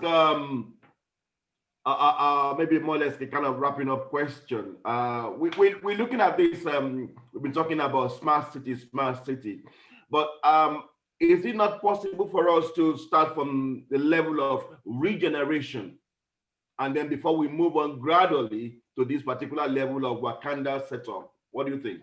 I think that's exactly it. Yeah. So and the thing is that the tool allows you to do that and to determine what to do. Let's say if you're doing things in phases, phase 1, right. 2, 3, 4, it allows you to do that. The problem with the way that we do things today is that because we don't have a controlled, big picture, sometimes when you address one part of town and you think you're improving, you're creating a logjam in the other part of town because you haven't actually done the big planning, the big picture planning. Right. So this tool enables you to do that and then to say, okay, and because, we are developing countries, we don't have all the money in the world. You could say, okay, now I know what to do. You can do a 25, 30-year plan, and you can say, phase 1, 2, 3, 4. So every time you complete a phase, the next phase is an improvement rather than a retrogressive step because you didn't plan properly. So that's exactly how it will happen. Yeah, because that's one of the things. I happen to be conversant with. They're trying to plan for Nigeria, like the slums, like Morocco, and maybe like ICEGG, like Chinedu said. So they want to start from looking at regeneration step first of all. But so far, it's been the problem has been two-pronged: culture and then politics. Yes. And that's exactly how it would be in Kenya, as I said. Yeah. Absolutely. Yeah. So if we can take the route of the regeneration, so we don't have to reinvent the wheel, we can just start with what we got and go a step further. Thank you very much for that. Absolutely. Over to you, Doctor. Yeah. Thank you very much, Prof. You've amused us today. You've taken us from these very complex mathematical studies looking at sustainable indexes, the search for data, and even the definition of data. What do you collect to start with before you start manipulating from unsustainable city to sustainable city, and using active transportation module, digital infrastructure, smart innovation, and so on? You really he's good, this guy, isn't he? He's very good. You've really spanned the old, things that we need to be doing in 20 years time. We're doing it now, looking at different mathematical module and the architecture, the system architecture you described. I can't see anybody has done that in the world so far. Yeah. But my question to you, if you remember, no, I'm wrapping up. I wrap up with one more question, which is very, very important. This is how it comes to data protection. If you remember, we supervised a student in the summer in his final year exams, and he's looking at ways in which we could use AI, deep learning to control taxi system, Uber, or even sharing Uber. How does that influence, how does that affect the people's data, personal data out there in the world? Especially in the 40% of the contracts are retained within 28 days of signing the contract. Hello. Hello. Don't worry, I've muted him. Okay. Yeah. Okay, so that's the reason why I became the director of the Security Institute. Security, yes, I was bringing that. Yeah. So he asks me, but I'm equal to the questions, am I now? Okay. Yeah, so an important point, and we need to look at how to do that. Anonymizing is not enough, and we need to look at different ways of actually protecting the individual. One way actually is to get people being partakers in actually what we do. So the individual's data is important. It's important. We need that data, and so we could make them partners in our business venture. That's another way of looking at it. But the technology is what we're developing beyond encryption. No, everybody. Engineer Shahid, can you mute yourself, please? Engineer Shahid, can you mute yourself? You're disrupting the meeting. Thank you. Right, Professor, It's been wonderful. I'm sure if you've read the chat, a lot of people are giving you a lot of accolade. They've never seen a Black professor in this area of expertise, and you're one of the best. So I really thank you for that. And I'm going to join the rest of my colleagues to congratulate you and for taking your Saturday afternoon. Instead of spending with my sister, you're coming here and you're making a presentation to us. Thank you very much. We appreciate you. So thank you. Yeah. Thank you. On that note, I'm going to pass it on to Engineer Theo to kick us. Professor, you can hang around if you want, but we're going to spend another 15 minutes. No, I'm going to run somewhere, but thank you ever so much. You're most welcome. Thank you. Thank you. Yeah. So thank you very much for that. Thank you very much for that. We really appreciate what the professor has really done for us. I mean, it's quite an eye opener to find someone of our own kind of background really digging deep into the niche of an area which is quite very paramount to us in Nigeria and Africa as a whole. And I believe we're taking it little by little in terms of steps, and we are getting there. And I believe, yes, with the cooperation of people like him and other people on board, definitely we will be singing a good song. So on that note, I want to say thank you for all of us being here. We just want to go into a session of maybe wrapping up for the year, and then to kind of take a look at summary of activities for the year, lesson learned, what have we done so far, what lessons have you learned so far coming on board from this month, the beginning of this year. As you know, Chinedu mentioned the fact that this branch has been on since 2018. That means we have been in existence for 2 years. So a 2-year-old baby should be able to account for those 2 years of what they have done. So basically, I'm going to pass the baton back to Dr. Popola now to give us an insight on the things that we have done in the last 12 months, to take a kind of retrospective look at NSE London branch, London UK branch, see what we have done for the past 12 months, see where we are at the moment, and then see where we are going to be in the next 2-3 years. Over to you, Doctor. Thank you very much. All right. As Engineer Bosun have said, we've been around for 2 years, and in that 2 years, we've achieved a lot. I'm going to take you to about 10 slides just to summarize some of the things that we have done in that 2 years. As you could see, I mean, I'm not just going to paint our good stuff. I'm going to describe and share where we have things we need to improve as well. Our weaknesses, our strengths, our whatever you want to, the SWOT analysis, basically. We started 2018 with our General Secretary making a presentation on the Nigerian gas and global market opportunity challenges in that facilities. And then we attend the World Congress Expo on Recycle held in Edinburgh. And then we help since 2018, although they were acquired this year, we helped to establish 2 more branches in the UK. I think that's a fantastic thing that the branch have done, and I'm very, very proud of that. Namely, the Manchester and Glasgow, and very soon there will be more branches going to be set up very, very soon in the UK and Europe, France, Germany, you name it. And we held a session on affordable housing demand in Nigeria back in July 2019, which I made. And our members have been really, really active. They were being co-opted into the interview panel, NSE interview panel for new membership. We're also members of the Nigerian Code and Standards. Some of them are AA, Engineer Moses, Engineer Bosun also was there, that we were able to help Engineer Rose Madaki to review several code of standards that's been considered in Nigeria. And this is just to give you a small ink into the things that we've achieved. It's amazing how, although we were saying coronavirus, if coronavirus wasn't with us, I can tell you we will not be able to do 13 webinar or seminar in a year. that would be just too much. We have to look about logistic, venue, food, and all kind of things. But this Corona has really, really helped us. This is just a list of what we've done since July this year. I didn't even include 2018. Yeah, this year, 2019, this year alone, 13 webinar. And we've attracted about 960 delegates. Today only was more than 75 people turned up today to hear Professor Washington speak. So I think all the executive, you need to pat yourself on the back because this is an amazing achievement.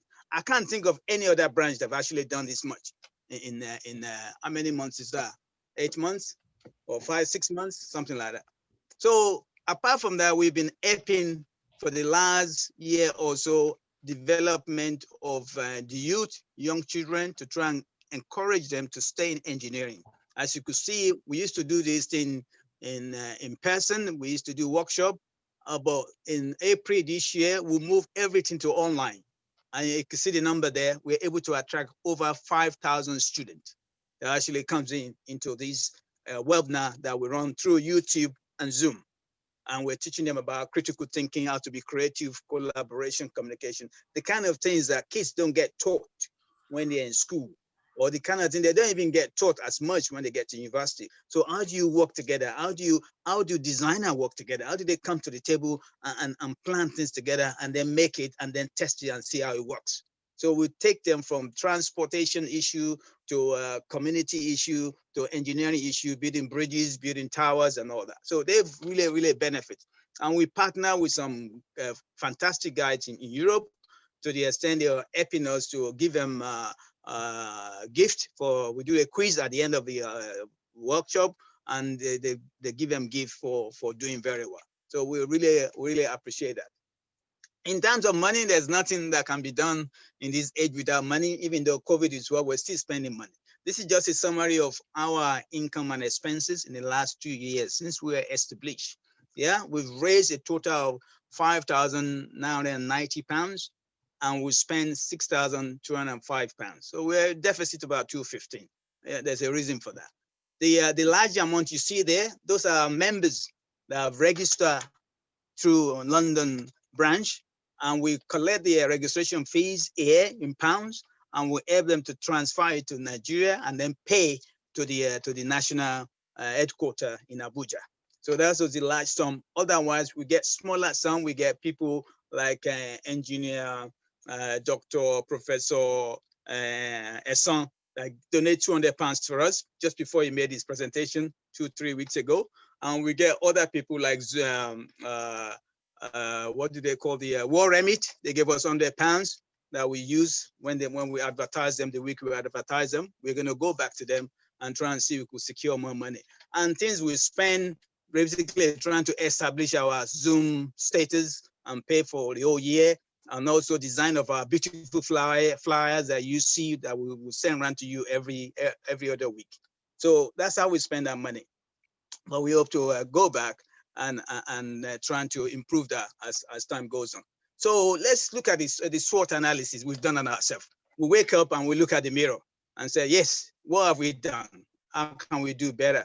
Let's look at the good bit of it, the strength of it. We're the first NSE branch outside the UK, outside Nigeria. As you know, NSE actually started in London many 62 years ago, whatever. But now it's basically come back home, and we're the first one to be established outside Nigeria. So we're very proud of that.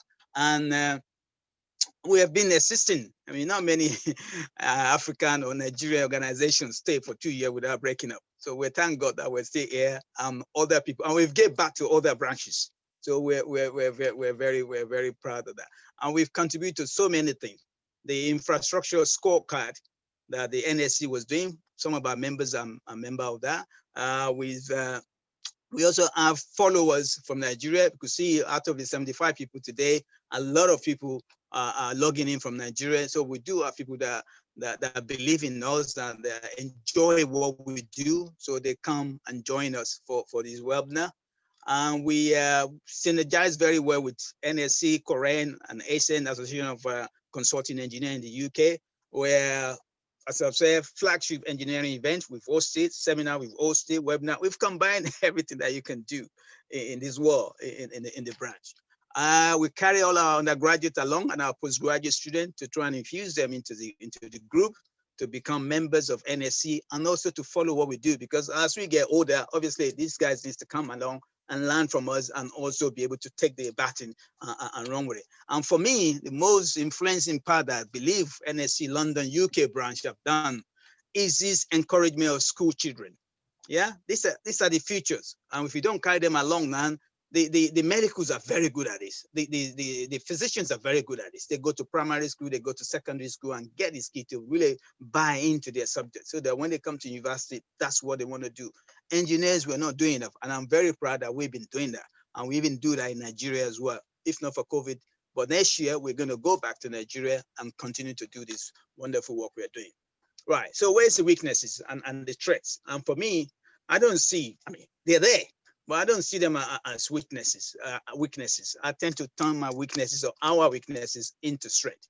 So better collaboration among members. We need more members. Yes, where you're there and you're at the door. You haven't quite come in yet. We want you to come in and join us and support us. And also executive. I'm going to be talking about executive later on. We need more people to donate their time, their effort, their ability, their knowledge to become an executive and help us drive this organization further. And we need to start caring about our members so that we help them to secure a job. As you know, with COVID, a lot of people are losing their job. We need to help our members to secure a job. If you see a job advert, tell us, we post it, and we send it around to people so that people will be able to help themselves. And again, work collectively. The incoming executive, these guys are vibrant. I'm really, really enjoying them. And they haven't even got their position yet, and I'm already enjoying working with them. And the threats, yeah, as I've said, more branches are going to be springing up. We have Glasgow, we have Manchester, and there will be Edinburgh tomorrow, or Sheffield, or even close to home in London, Croydon branch, because this is the things I've been hearing from. So we need to work harder. We need to keep going so that this branch will also develop and grow with us. And we need to lead the way. So maybe it's not a threat, but we need to be aware of that, because people will start moving from branch to branch. Like Manchester now, they've stolen in quote quite a few of London branch members, which I don't mind because they're still with us, but they just decide to go up north. Okay, ability to raise funds, that's been very difficult, especially in this COVID era, where you can't really show anything much for the fund that you've raised. If people want to give you money, it's very difficult to show what you're going to do with that money. You say you want to do a workshop online, so why do you need my money? So you have to justify that. So we need to, it's a threat, but I think from the finance I've showed you, we're able to raise some money this year, and I believe the new executive will do even better. And opportunity. As I say, I don't see threats, I see opportunity, or I will combine the threats to opportunity. West Africa is a big country, it's a big continent, whatever, and Nigeria is the fastest growing economy in Africa, West Africa, or Africa actually, is over South Africa at the moment. So we need to capture that, we need to use that to make sure we're able to, influence that, able to support that growth in Africa, so that we then span to other African countries. Our members are developing, they're growing, they're maturing, and we need to be in there with the government. We need to be able to advise the state and the federal government as to the best practice that we have here. I will take that back home and help the government to develop better. And opportunity for engineering works in Nigeria, it cannot be, you can't say it anymore. That's the best place. The population is there, the youth are there to develop it. Instead of campaigning for NSA, go out there and do something different. I'm sorry, those NSA supporters. I think the youth could come together and get their voting cards and really go out there and vote all the old people or people that you don't believe are doing any work. Vote them out, come in and change the whole country. And I think we could do it. Yeah, and then prepare yourself for ministry position. Yeah, if there's a ministry position tomorrow, I will jump at it under no party, because I've seen ministers like Akinwade and Sam Shudin who doesn't affiliate themselves with any party and they become a minister. As long as your state nominates you, you can become a minister and make a really, really, really difference in Nigeria. And I think we should all start to position ourselves. Things we used to do, which we haven't been able to do, is visiting big projects, especially in UK at the moment. There's massive project going on. Crosshair, which I was part of, Crossrail 2, the government is not sure if it's going to continue to sponsor HS2, and then all this nuclear power station. If we develop the technology to build nuclear power station, Nigeria is going to go way, it's going to fly. It's not even going to walk. It's going to fly. Because that's one of the things that is stopping us is power, energy. If we're able to get something to provide that power, whether by solar or by nuclear or by wind, whatever means that we could provide that power, and I think we'll go places. And for the new executive, I think you're coming into a rosy ground. The old executive are prepared things and you're just going to flow into it. You have a lot of challenges ahead of you. So please look out for it. The membership is low. We need to improve it on targeting 100 above. As time goes on, we need to really improve the benefits. If somebody is paying, now in London branch, we charge £75. And thank you for all those people who have paid this year. From January, people who haven't paid, I'm afraid you're not going to be able to get any of these benefits. So people need to dig down and pay the subscription. So we need to show what these members are going to be getting. And some of these webinars we're doing and the contacts we're making and the subcommittee we're forming, that's one of the benefits that our members are going to come into as time goes on. We need to encourage members to become executive. Sorry, my phone is dying on this thing. We need to encourage members.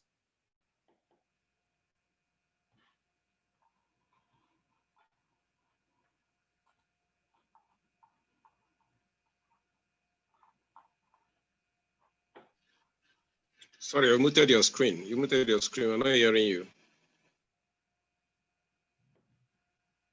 Unmute yourself, please. Sorry. Yeah, I've done that. Sorry about that. It's good somebody's watching and somebody's listening. Thank you very much for that. I think I was talking about, sponsorship. Yes, we need to improve on that. It's a challenge, especially in this COVID era. I'm sure there are things we could do for other people to sponsor us. We need to grow the members.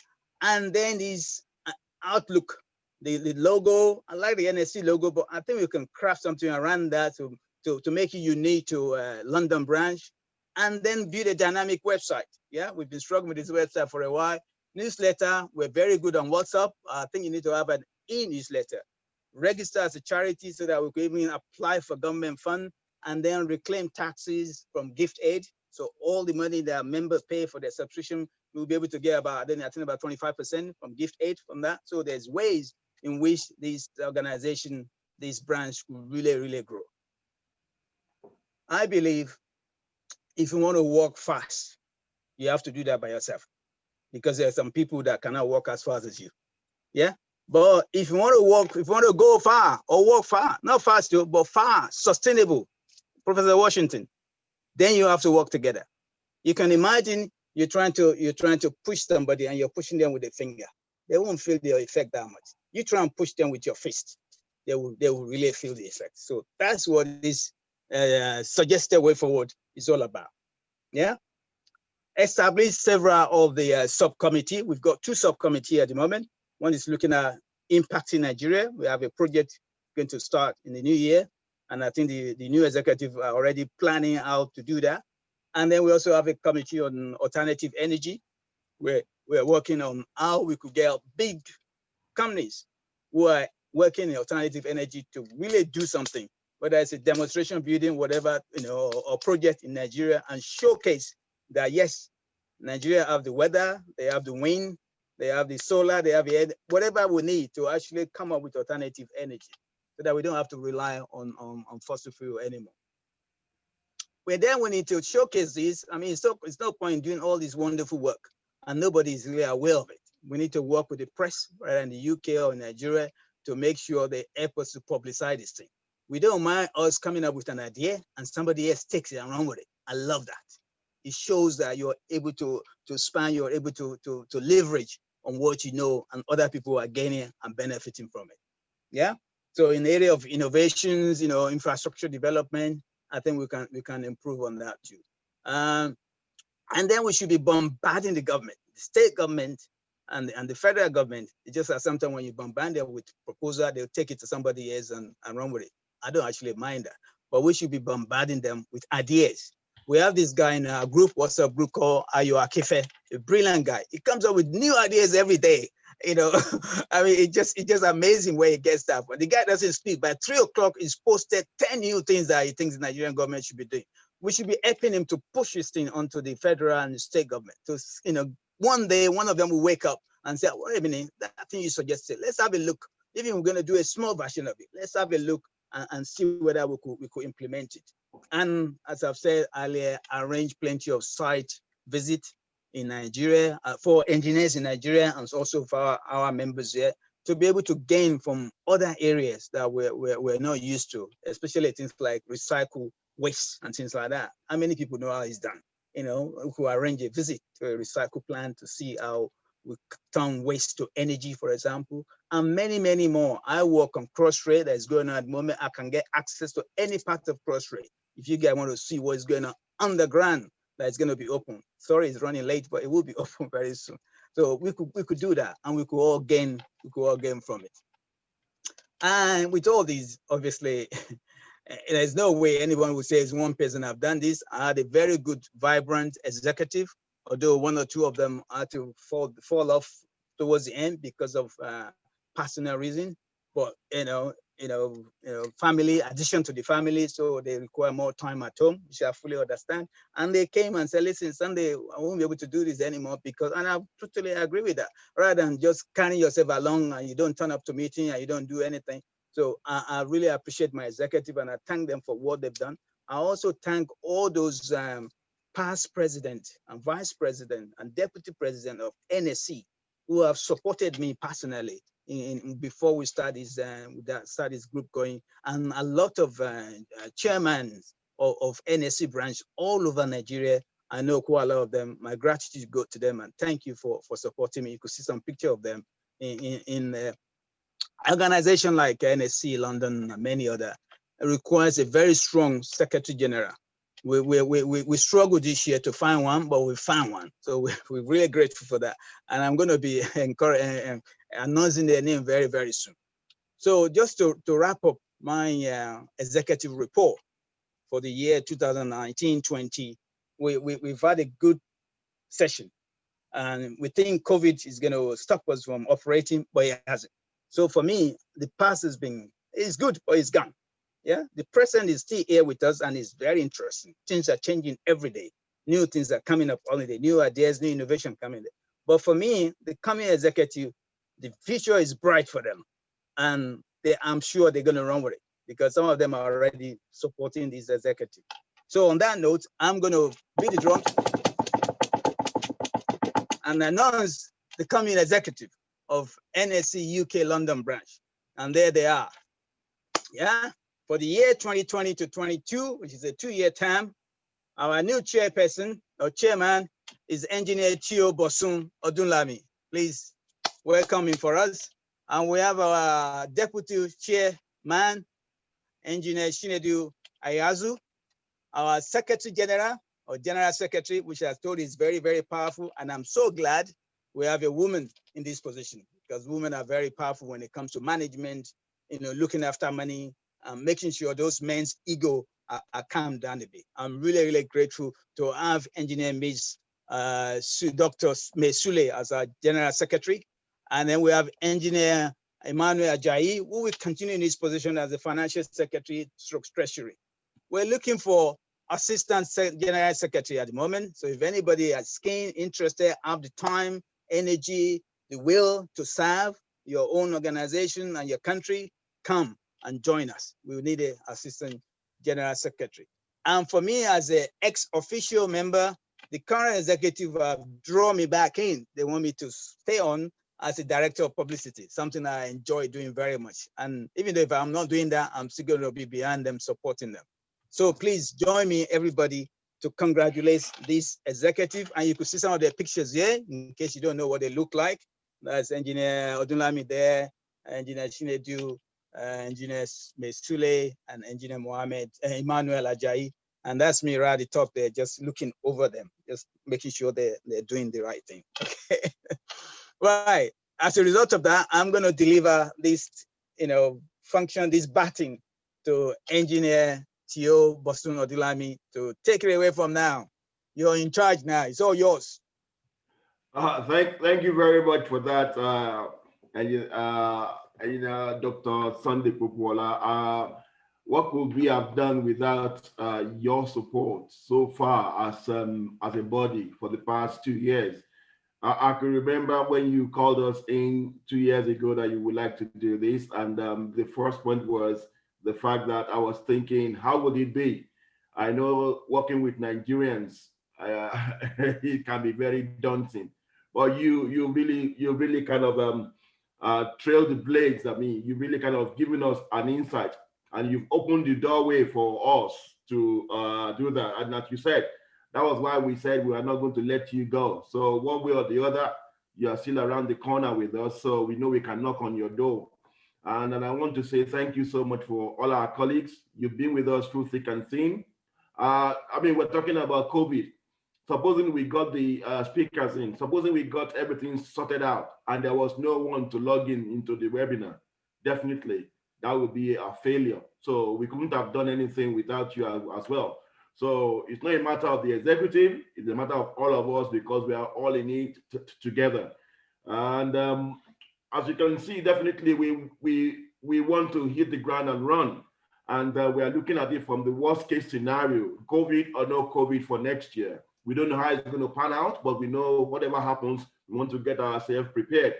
And that's why we've been able to line up a lot of activities, looking at it pro-COVID, in terms of if we are going to do visitations or we are going to do it online. But at the moment, we're looking at doing it webinar online for all of us to participate, because we will love our Nigerian colleagues as well to take part in it. So from the 9th of January, we're going to just kick off immediately, and we're going to be having our first webinar for the year 2021. And that's going to be from Dr. Devon Mothersill. Dr. Devon Mothersill will be coming on board for the 9th of January as our first webinar for the year. And then we've got lots and lots of other webinars coming up, which have been confirmed. And then we've got other programs that we want to do outside the country as well, which we have earmarked for summer. Summer, we're going to be involved in the STEM workshops in Nigeria, Ghana, and Jamaica. So I will want us to use this opportunity to look at how we can begin to steer our holidays within that period to get us involved as much as possible. And I really want to more or less kind of go back and catch up with what Dr. Popola gave us as maybe challenges to look forward to. I don't see, well, maybe because of the area of my field, I don't see challenges as negative things. I believe challenges are just kind of stepping stones for you to do better and to climb higher. And these are the things that we want to take on board as executive. For example, he mentioned very, very, very critically the idea of us setting up ourselves as a charity organization, definitely getting a logo and giving ourselves an identity in terms of websites and newsletters for information. We want to look at how we can impact engineering education in Nigeria, as he said as well. And at the same time, definitely, we want to see how we can position our colleagues here in the United Kingdom for opportunities for employment and also for researches as well within the framework of engineering. But one thing I would want us to really, really put at the back of our mind is we cannot do this without the umbrella of Nigerian Society of Engineers. So I want to encourage any one of us on this platform who is yet to be registered officially Nigerian Society of Engineers. Right. With Nigerian Society of Engineers, who is not fully registered with the Nigerian Society of Engineers in Nigeria, as our headquarters in Abuja, please get in touch with us. Why we are saying that is because we know definitely if we want to get involved into that inroad, we don't want any hindrance. They might say, oh, you're not registered with Nigerian Society of Engineers, so you can't come on board, even though you are fully qualified. So we want to make sure we've got all our T's are crossed and all our I's are dotted. So the first platform for us to, more or less kind of get that is, please, I want to implore us, If we are not registered yet with Nigerian Society of Engineers, please let's get that done. We have a very, very formidable system to get that done for you, easier, quicker, and faster. So let us know if you are interested. You don't know when you might need it, or you don't know when the country might need you, and that may not be a hindrance or maybe a showstopper for you to put your expertise into place. And I tell you one thing, for your wealth of experience, it's a no-brainer. So don't think it's going to be one long process or something like that. And to really ride on the back of that, the engineers here in the UK have been well commended. They know the kind of pedigree that we have. They have seen what we are able to do during the last assessment of engineers or online. Even there were reports from even the engineers that were assessed that definitely there was quality at play during the interviews from engineers from abroad. So they were able to see that the engineers in the diaspora are not just kind of paper carrying professionals. They really know their stuff. So definitely that's a good platform for us to ride on as engineers in UK, as it were. And because I don't want to bog us down with so many things at the moment, I just want to kind of wrap up on this particular subject, which has been a passion for us since we have been thinking about this handover. It's not about the executive, as I said, it's all about every one of us. Everybody will be having a contribution one way or the other in what we are going to be doing as a body. And we may mention the fact that we are going to be having an e-flyer, or maybe, sorry, a newsletter. We want contributions from you onto this particular newsletter. Dr. Sunday, myself, the executive, we can't keep on writing these newsletters and all these every month or every time. So we are going to be asking and knocking on your door for contributions in your area of expertise. And also definitely in this newsletter, we are going to have sections for profiles. We want to have your profile. It can be an abstract of what you have done in your research. You know, these are the things we want people to showcase, that definitely there are things happening here. And we want to correlate all these things to see how we can develop the homeland in Nigeria, as it were. And I believe definitely within the next couple of months, we're going to be giving us feedbacks on how we are doing. And last but not the least, also, we want us also to commit ourselves to these subcommittees. Like Dr. Pukola said, we have 2 subcommittees at the moment. And I've just got one right now talking about alternative energy. Energy is a big problem in Nigeria, and we want to champion that. So we want the energy experts, alternative energy experts in the house, to form a hub of a committee. And we want to use our inroads into the community in Nigeria to see how we can push our ideas in. We can start a place for a kind of maybe, we can use a spot for maybe for case study and see how we can prove that yes, alternative energy is possible in that particular area. And there are so many areas in Nigeria that we know that definitely they don't have any problems with power because they have resulted to alternate energy. And these are the things we want us to put together. We have also inroads for traffic, for transport. Lagos State is moving in towards getting transportation done in many areas, talking about traffic lights, talking about street lighting, talking about solar powered street lights everywhere. These are things that we want people that have this experience to come on board. So I wouldn't want us to say it's a big man, it's a one-man show, or it's all about Bosun and Dr. Popola and Chinedu's team. No, we're all in this together, and we're going to be knocking on your door for information and how you can support us. And please, we cannot do this by lip service. We need your financial commitment as well. You know, it's going to be £70 just for the whole year, but I believe definitely you are going to be getting worth more than that by £75, Chairman. £75, sorry about that. You're going to be getting worth more than that in terms of £75. £75 is not up to a parking ticket in some boroughs, as we know in London. I know that. I used to get them in loads in those days until I asked for deliverance.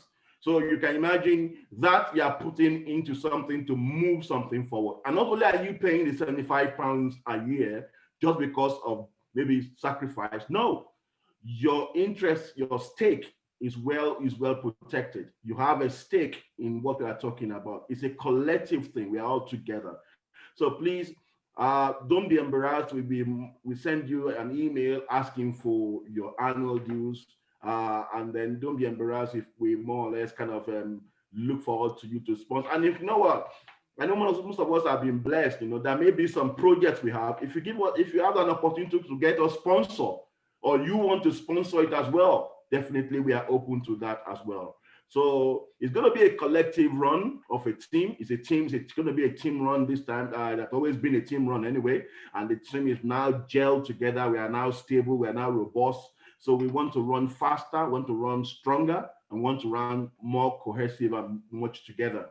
And I believe, yes, definitely it is possible. If we could do this within the past 2 years with COVID-19, definitely I believe the next 2 years are going to be vibrant and purposeful. Thank you for your support, and I believe definitely we can only get better. So like I said, I don't know whether we have the flyer for the next one, Dr. Bupola. Yes, we do. You can see Doctor is already acting the director of publicity already. Thank you very much. Thank you very much, my chairman. And I just want to say something. I didn't mention earlier. Engineer KLM, a good friend from Akure, I think, branch, have highlighted to me that our father that really helped us. Talking about setting up NSE in London has been a talk with about 4 or 5 presidents before Engineer Mokolu became president. And he was so self-driven. He came to London twice to have a meeting with me and said, this thing, we have to do it. He went to America, Houston, to have a meeting with them, and he went all over the world. And London was the first one that he was able to achieve. And I thank him, because without his energy, his encouragement, I don't think London branch will be in existence now. So Engineer Mokolu, if you're listening, if you're not, Engineer KLM, please take it to him for us. Yeah, we appreciate him. We thank him very much. And if you continue to support, we haven't seen him in any of our meetings. You should come on board and come to support us. And Engineer Olonufemi as well. He's another father that has been doing very well. He's the brain behind Manchester branch, and thank him very much for that too. So on that note, I'm going to take my chairman hat off. Where's my hat? And I'm going to put my publicity director on. So your Excellency, the chairman of London branch, Engineer Tio Odunlami, with all due protocol observed, I would like to tell you that the next seminar that the new executive, is going to kick the ground running is the seminar LNB-2011. 21, that's the year 2021, and the 01 is the first seminar in that year. And it's going to be given by our brother, Dr. Devon Mordenstill, a BEng, PhD, FIC, is an MD of GeoServe Global Limited, and another, actually it's an MD of 3 companies. I'll just put 2 in there. Single ball, multiple anchor. And he's going to be talking about an introduction to anchor, ground anchor technology. So that's going to be fun. On the night, straight after you finish all your Christmas, turkey and all kind of things, and you want to relax, want to learn more, on the 9th of January, it's a Saturday at 2 p.m., same place, same Zoom. So we're gonna be doing that. And then following that, or even before that, actually, we have our brothers branch in Manchester. They want to wrap up the year, which is a fantastic thing. I love it when people wrap up the year. And they're having a seminar on the 18th of December, and they call it the best of 2020. Yeah, so they the best of 2020. And I think they're bringing all their speakers together. I haven't really go deep because I've only got the flyer a few minutes ago. Our topic is how to tap into, no, that's not the topic. The title is best of 2020. So I think they probably bring all their speakers together to really wrap up the year and see and look back and see what they've done well and what they could do better. So on that note, I'm going to thank all of you for all the things you've done. Engineer Tio, thank you very much for stepping up and taking the baton. And believe me, I'm right behind you. And you know me, I like to say it as it is. I don't hide anything. If you're not pushing enough, I'll push you. And if you think I'm pushing enough, try and resist me. and the rest of the executive as well. And we have Engineer Mesule in the room, also very powerful Secretary General or General Secretary. And as I've said to you, the female are very, very good. But I look back in the year and I said, what a beautiful year that we've had. And I look at all the flyer that we've designed, all the seminar we've had. This is just, this is not all of them. It's just amazing, the collection of people that we've had. We started with Engineer Ige, and then we went to Dr. Sule, and then Dr. Solomon, and then Akinfe, amazing, amazing guy. And then some of our colleagues from Nigeria, engineer, the MD of, I can't read this thing very well, the engineer Ramide Adeyoye, the SA for Ministry of Work and Infrastructure in Nigeria. And then we have our colleagues there, David Amaku, and then we went back to Nigeria again. So we're really flying everywhere. Engineer Fumilola Oyelade also spoke to us about innovation and women engineering. And then you have me twice. I did something on affordable housing. Then I did something else on, I can't remember the second title, with the Buhari branch in Abuja. And then we have this fantastic engineer, Albert William Taylor, a lifetime of design. That was amazing. This guy, the work this guy is doing, and we're going to collaborate with him a lot in the new year. And 2 weeks ago, we had Professor Larry Jones that spoke to us about higher education. And today, we conclude the year with my best brother in town that is married to my sister, Professor Yotto Ochieng from Kenya and Imperial College. So on that note, thank you very much. And I believe the future of NSE UK London branch is in a good hand going forward.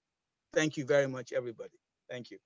Thank you, Dr. Popola, for that. And before I hand over to Engineer Chinedu for a closing remark, please, we want to proceed to compile a database of all of us. So please, if you can give us all your as much details as you can give us in the chat section, so we can compile a list as it were. Don't get me wrong, we're not using it for anything. We imbibe the principle of data protection. So, but it's just for us to know that in case we want to send you information about the branch, as it were. So please, we need to make that formal. So send us your details, and they will be getting in touch with you. Your email address is very important as well, so we can always communicate with you on that. So on that note, I want to hand over to Engineer Chinedu to give us a closing remark, and then we can wrap it up for today. Over to you, Chinedu. Yes, I just wanted to say thank you to all of us for making out the time for this event. We've said so much, and we've learned so much, and we've collaborated so much. And this is another huge step. We're going forward. This year has come to a close. Next year will be even more fantastic, with more opportunities to learn and collaborate more. So I would say everyone keep tuning in. Young people, encourage your young people. It doesn't matter how young or how recent their engineering journey has started. This association is big enough for all of us. So you're 18-year-old, you're 19-year-old, you've just started engineering. We want you to plug in, come and learn. And so the coming year, we're going to see a lot more young people come in, ask us questions, ask the more experienced ones of us questions, and move our knowledge forward. So thank you so much all. And if you want particular details of the presentation slides, you can always reach out to us. And have a lovely evening and a lovely weekend. Thank you. Good evening, Mr. Chairman. Sorry that I'm trying to say something now, very late. My name is Christopher. I was a student member, though I'm not yet registered, and I was a student member of Port Harcourt branch. I am the first award-winning student of Nigerian Society of Engineers, Port Harcourt branch. I'm right here in the United Kingdom. I'm in Cranfield University. I'm doing my research. So, I mean, I've heard so much about this meeting I'm in now. Message was sent to me from the Port Harcourt branch chairman, engineer Otonte Otwene. And he sent me several messages. I've been on the platform, but I'm just trying to watch out what's going on and how it goes, you know. So I'm happy. There was one thing the immediate past chairman just said about the Nigerian, about code. And I'm interested in that because I've come to realize that even when I did my MSc here in the United Kingdom, I studied subsea engineering, and I understand that subsea industry has been in existence even long before I started thinking about engineering. But Nigerian engineers does not have a code for the offshore industry. All the codes I've seen, codes and API standard and all of it, it's just the foreign one. I don't know, but I believe God will get somewhere. Maybe if our fathers are failing us like they are failing us back home, the young people will think about something and push up something. Absolutely, so, absolutely. I just wanted to introduce myself, and yeah, that's right. I would send a message to the chairman or the secretary, so yeah, we just posted our WhatsApp number and also our email address on the chat. So anybody that wants to join us or want to find more about us, please send messages to those, either to the WhatsApp, 0795 735 7079 +44 in front if you're doing from Nigeria, or to email nselondonuk@gmail.com. And with that, we can connect with you very, very quickly. You're welcome. And I'm sure your stay in the UK will be a beneficiary to us. You say you're in Cranfield. Cranfield is between London and Manchester. Please don't join Manchester branch. Come to London. Yeah, you need to come to London to fly to Nigeria. So London is very close to me, sir. There you go. I'm sure the Manchester branch engineer Patrick is listening to me at the moment. Thank you, sir. Right, you're welcome. Most welcome. You're most welcome. Thank you very much. Thank you, sir. Any other Manchester is closer to you. That's what you think. Not with my drones. I'm sure he will consider joining us, Dr. P. Yeah, I know you are listening. I know you are listening. I know you are listening. Very soon, very soon. Thank you very much, guys. It's been a wonderful afternoon.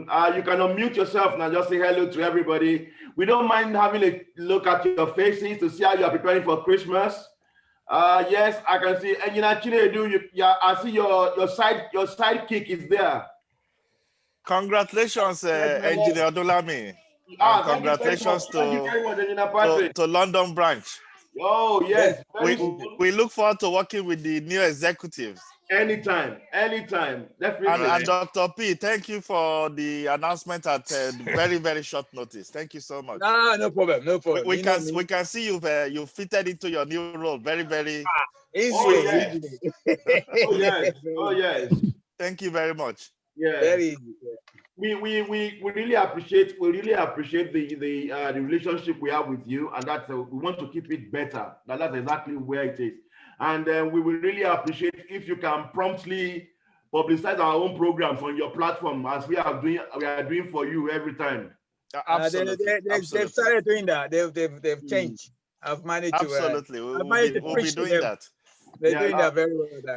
Yeah, please let's use the organizers group for any publicity we want. If you could put it there, we'll always get it advertised. Yeah, that's fine. No problem. Thank you very much. Yeah, we'll do that. Yeah, and if there's any area of collaboration, give us a shout. Definitely, we are up for it. Absolutely. We are up for it. Definitely, the doors are open. Yeah. And like we said earlier on, the most important is to encourage our guys to get themselves registered with NSE.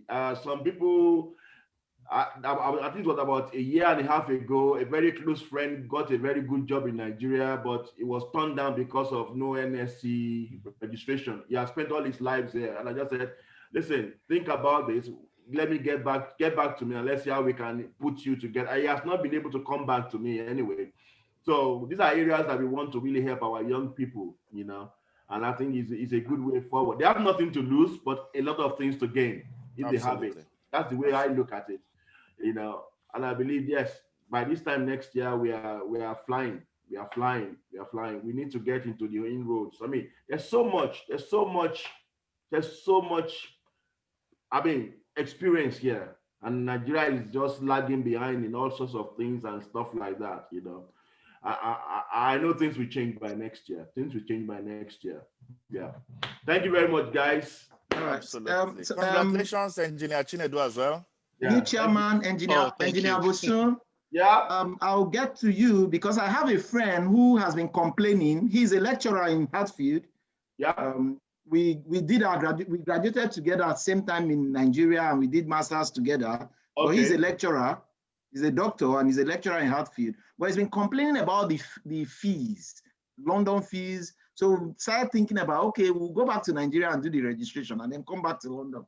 We're just having that thought. No, you can't. No, you must not get confused. At all. The £75 is our local charge for being a member of London branch. Every other branch in Nigeria charges as well. But the fees you may be complaining about is the registration fees to NSE headquarters, which used to be very high. They've reduced it now.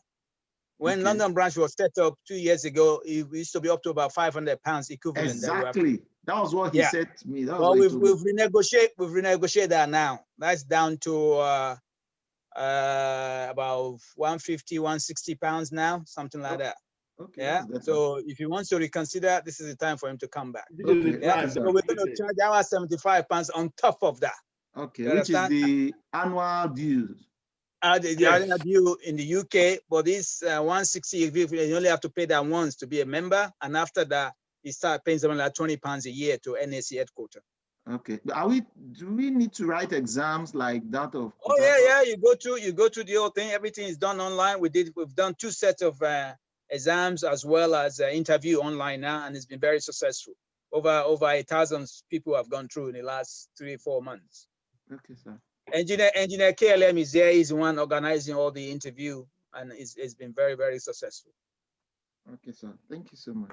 So you can see, I can assure you, because he is based here. I mean, getting it done here will be the fastest, the most comfortable route for him to get his NSE. Yeah. Okay, sir. I'll let him know. It's a route that is well tested. Basically, it means he doesn't have to travel to Nigeria. You can imagine if he's traveling to Nigeria, £500 ticket to go, and then hotel in Abuja and all that. Why not pay about 150, 160 here? And he sits on his office and he did all the exam online, and it's all done. Yeah. Okay. So those are one of the benefits we're giving new members. Okay, sir. Thank you. I'll let him know. Then I can also do my own registration here as well. I was going to ask you about that as well. Are you that you're talking? Have you done yours? No, I haven't done, because I left the country for some time now. I've been working here in London as well. Then let's get things done. So we can start that by January, by God's grace, and then let's see what we can do together. Yeah. Okay, sir. I'll meet my friends who will talk about it. Send us an email. Let us know your requirements, and then we'll take it on board. Yeah. Okay, sir. Thank you so much, Engineer. Thank you very much. Thank you, Dr. Popola. Okay, guys. Doc.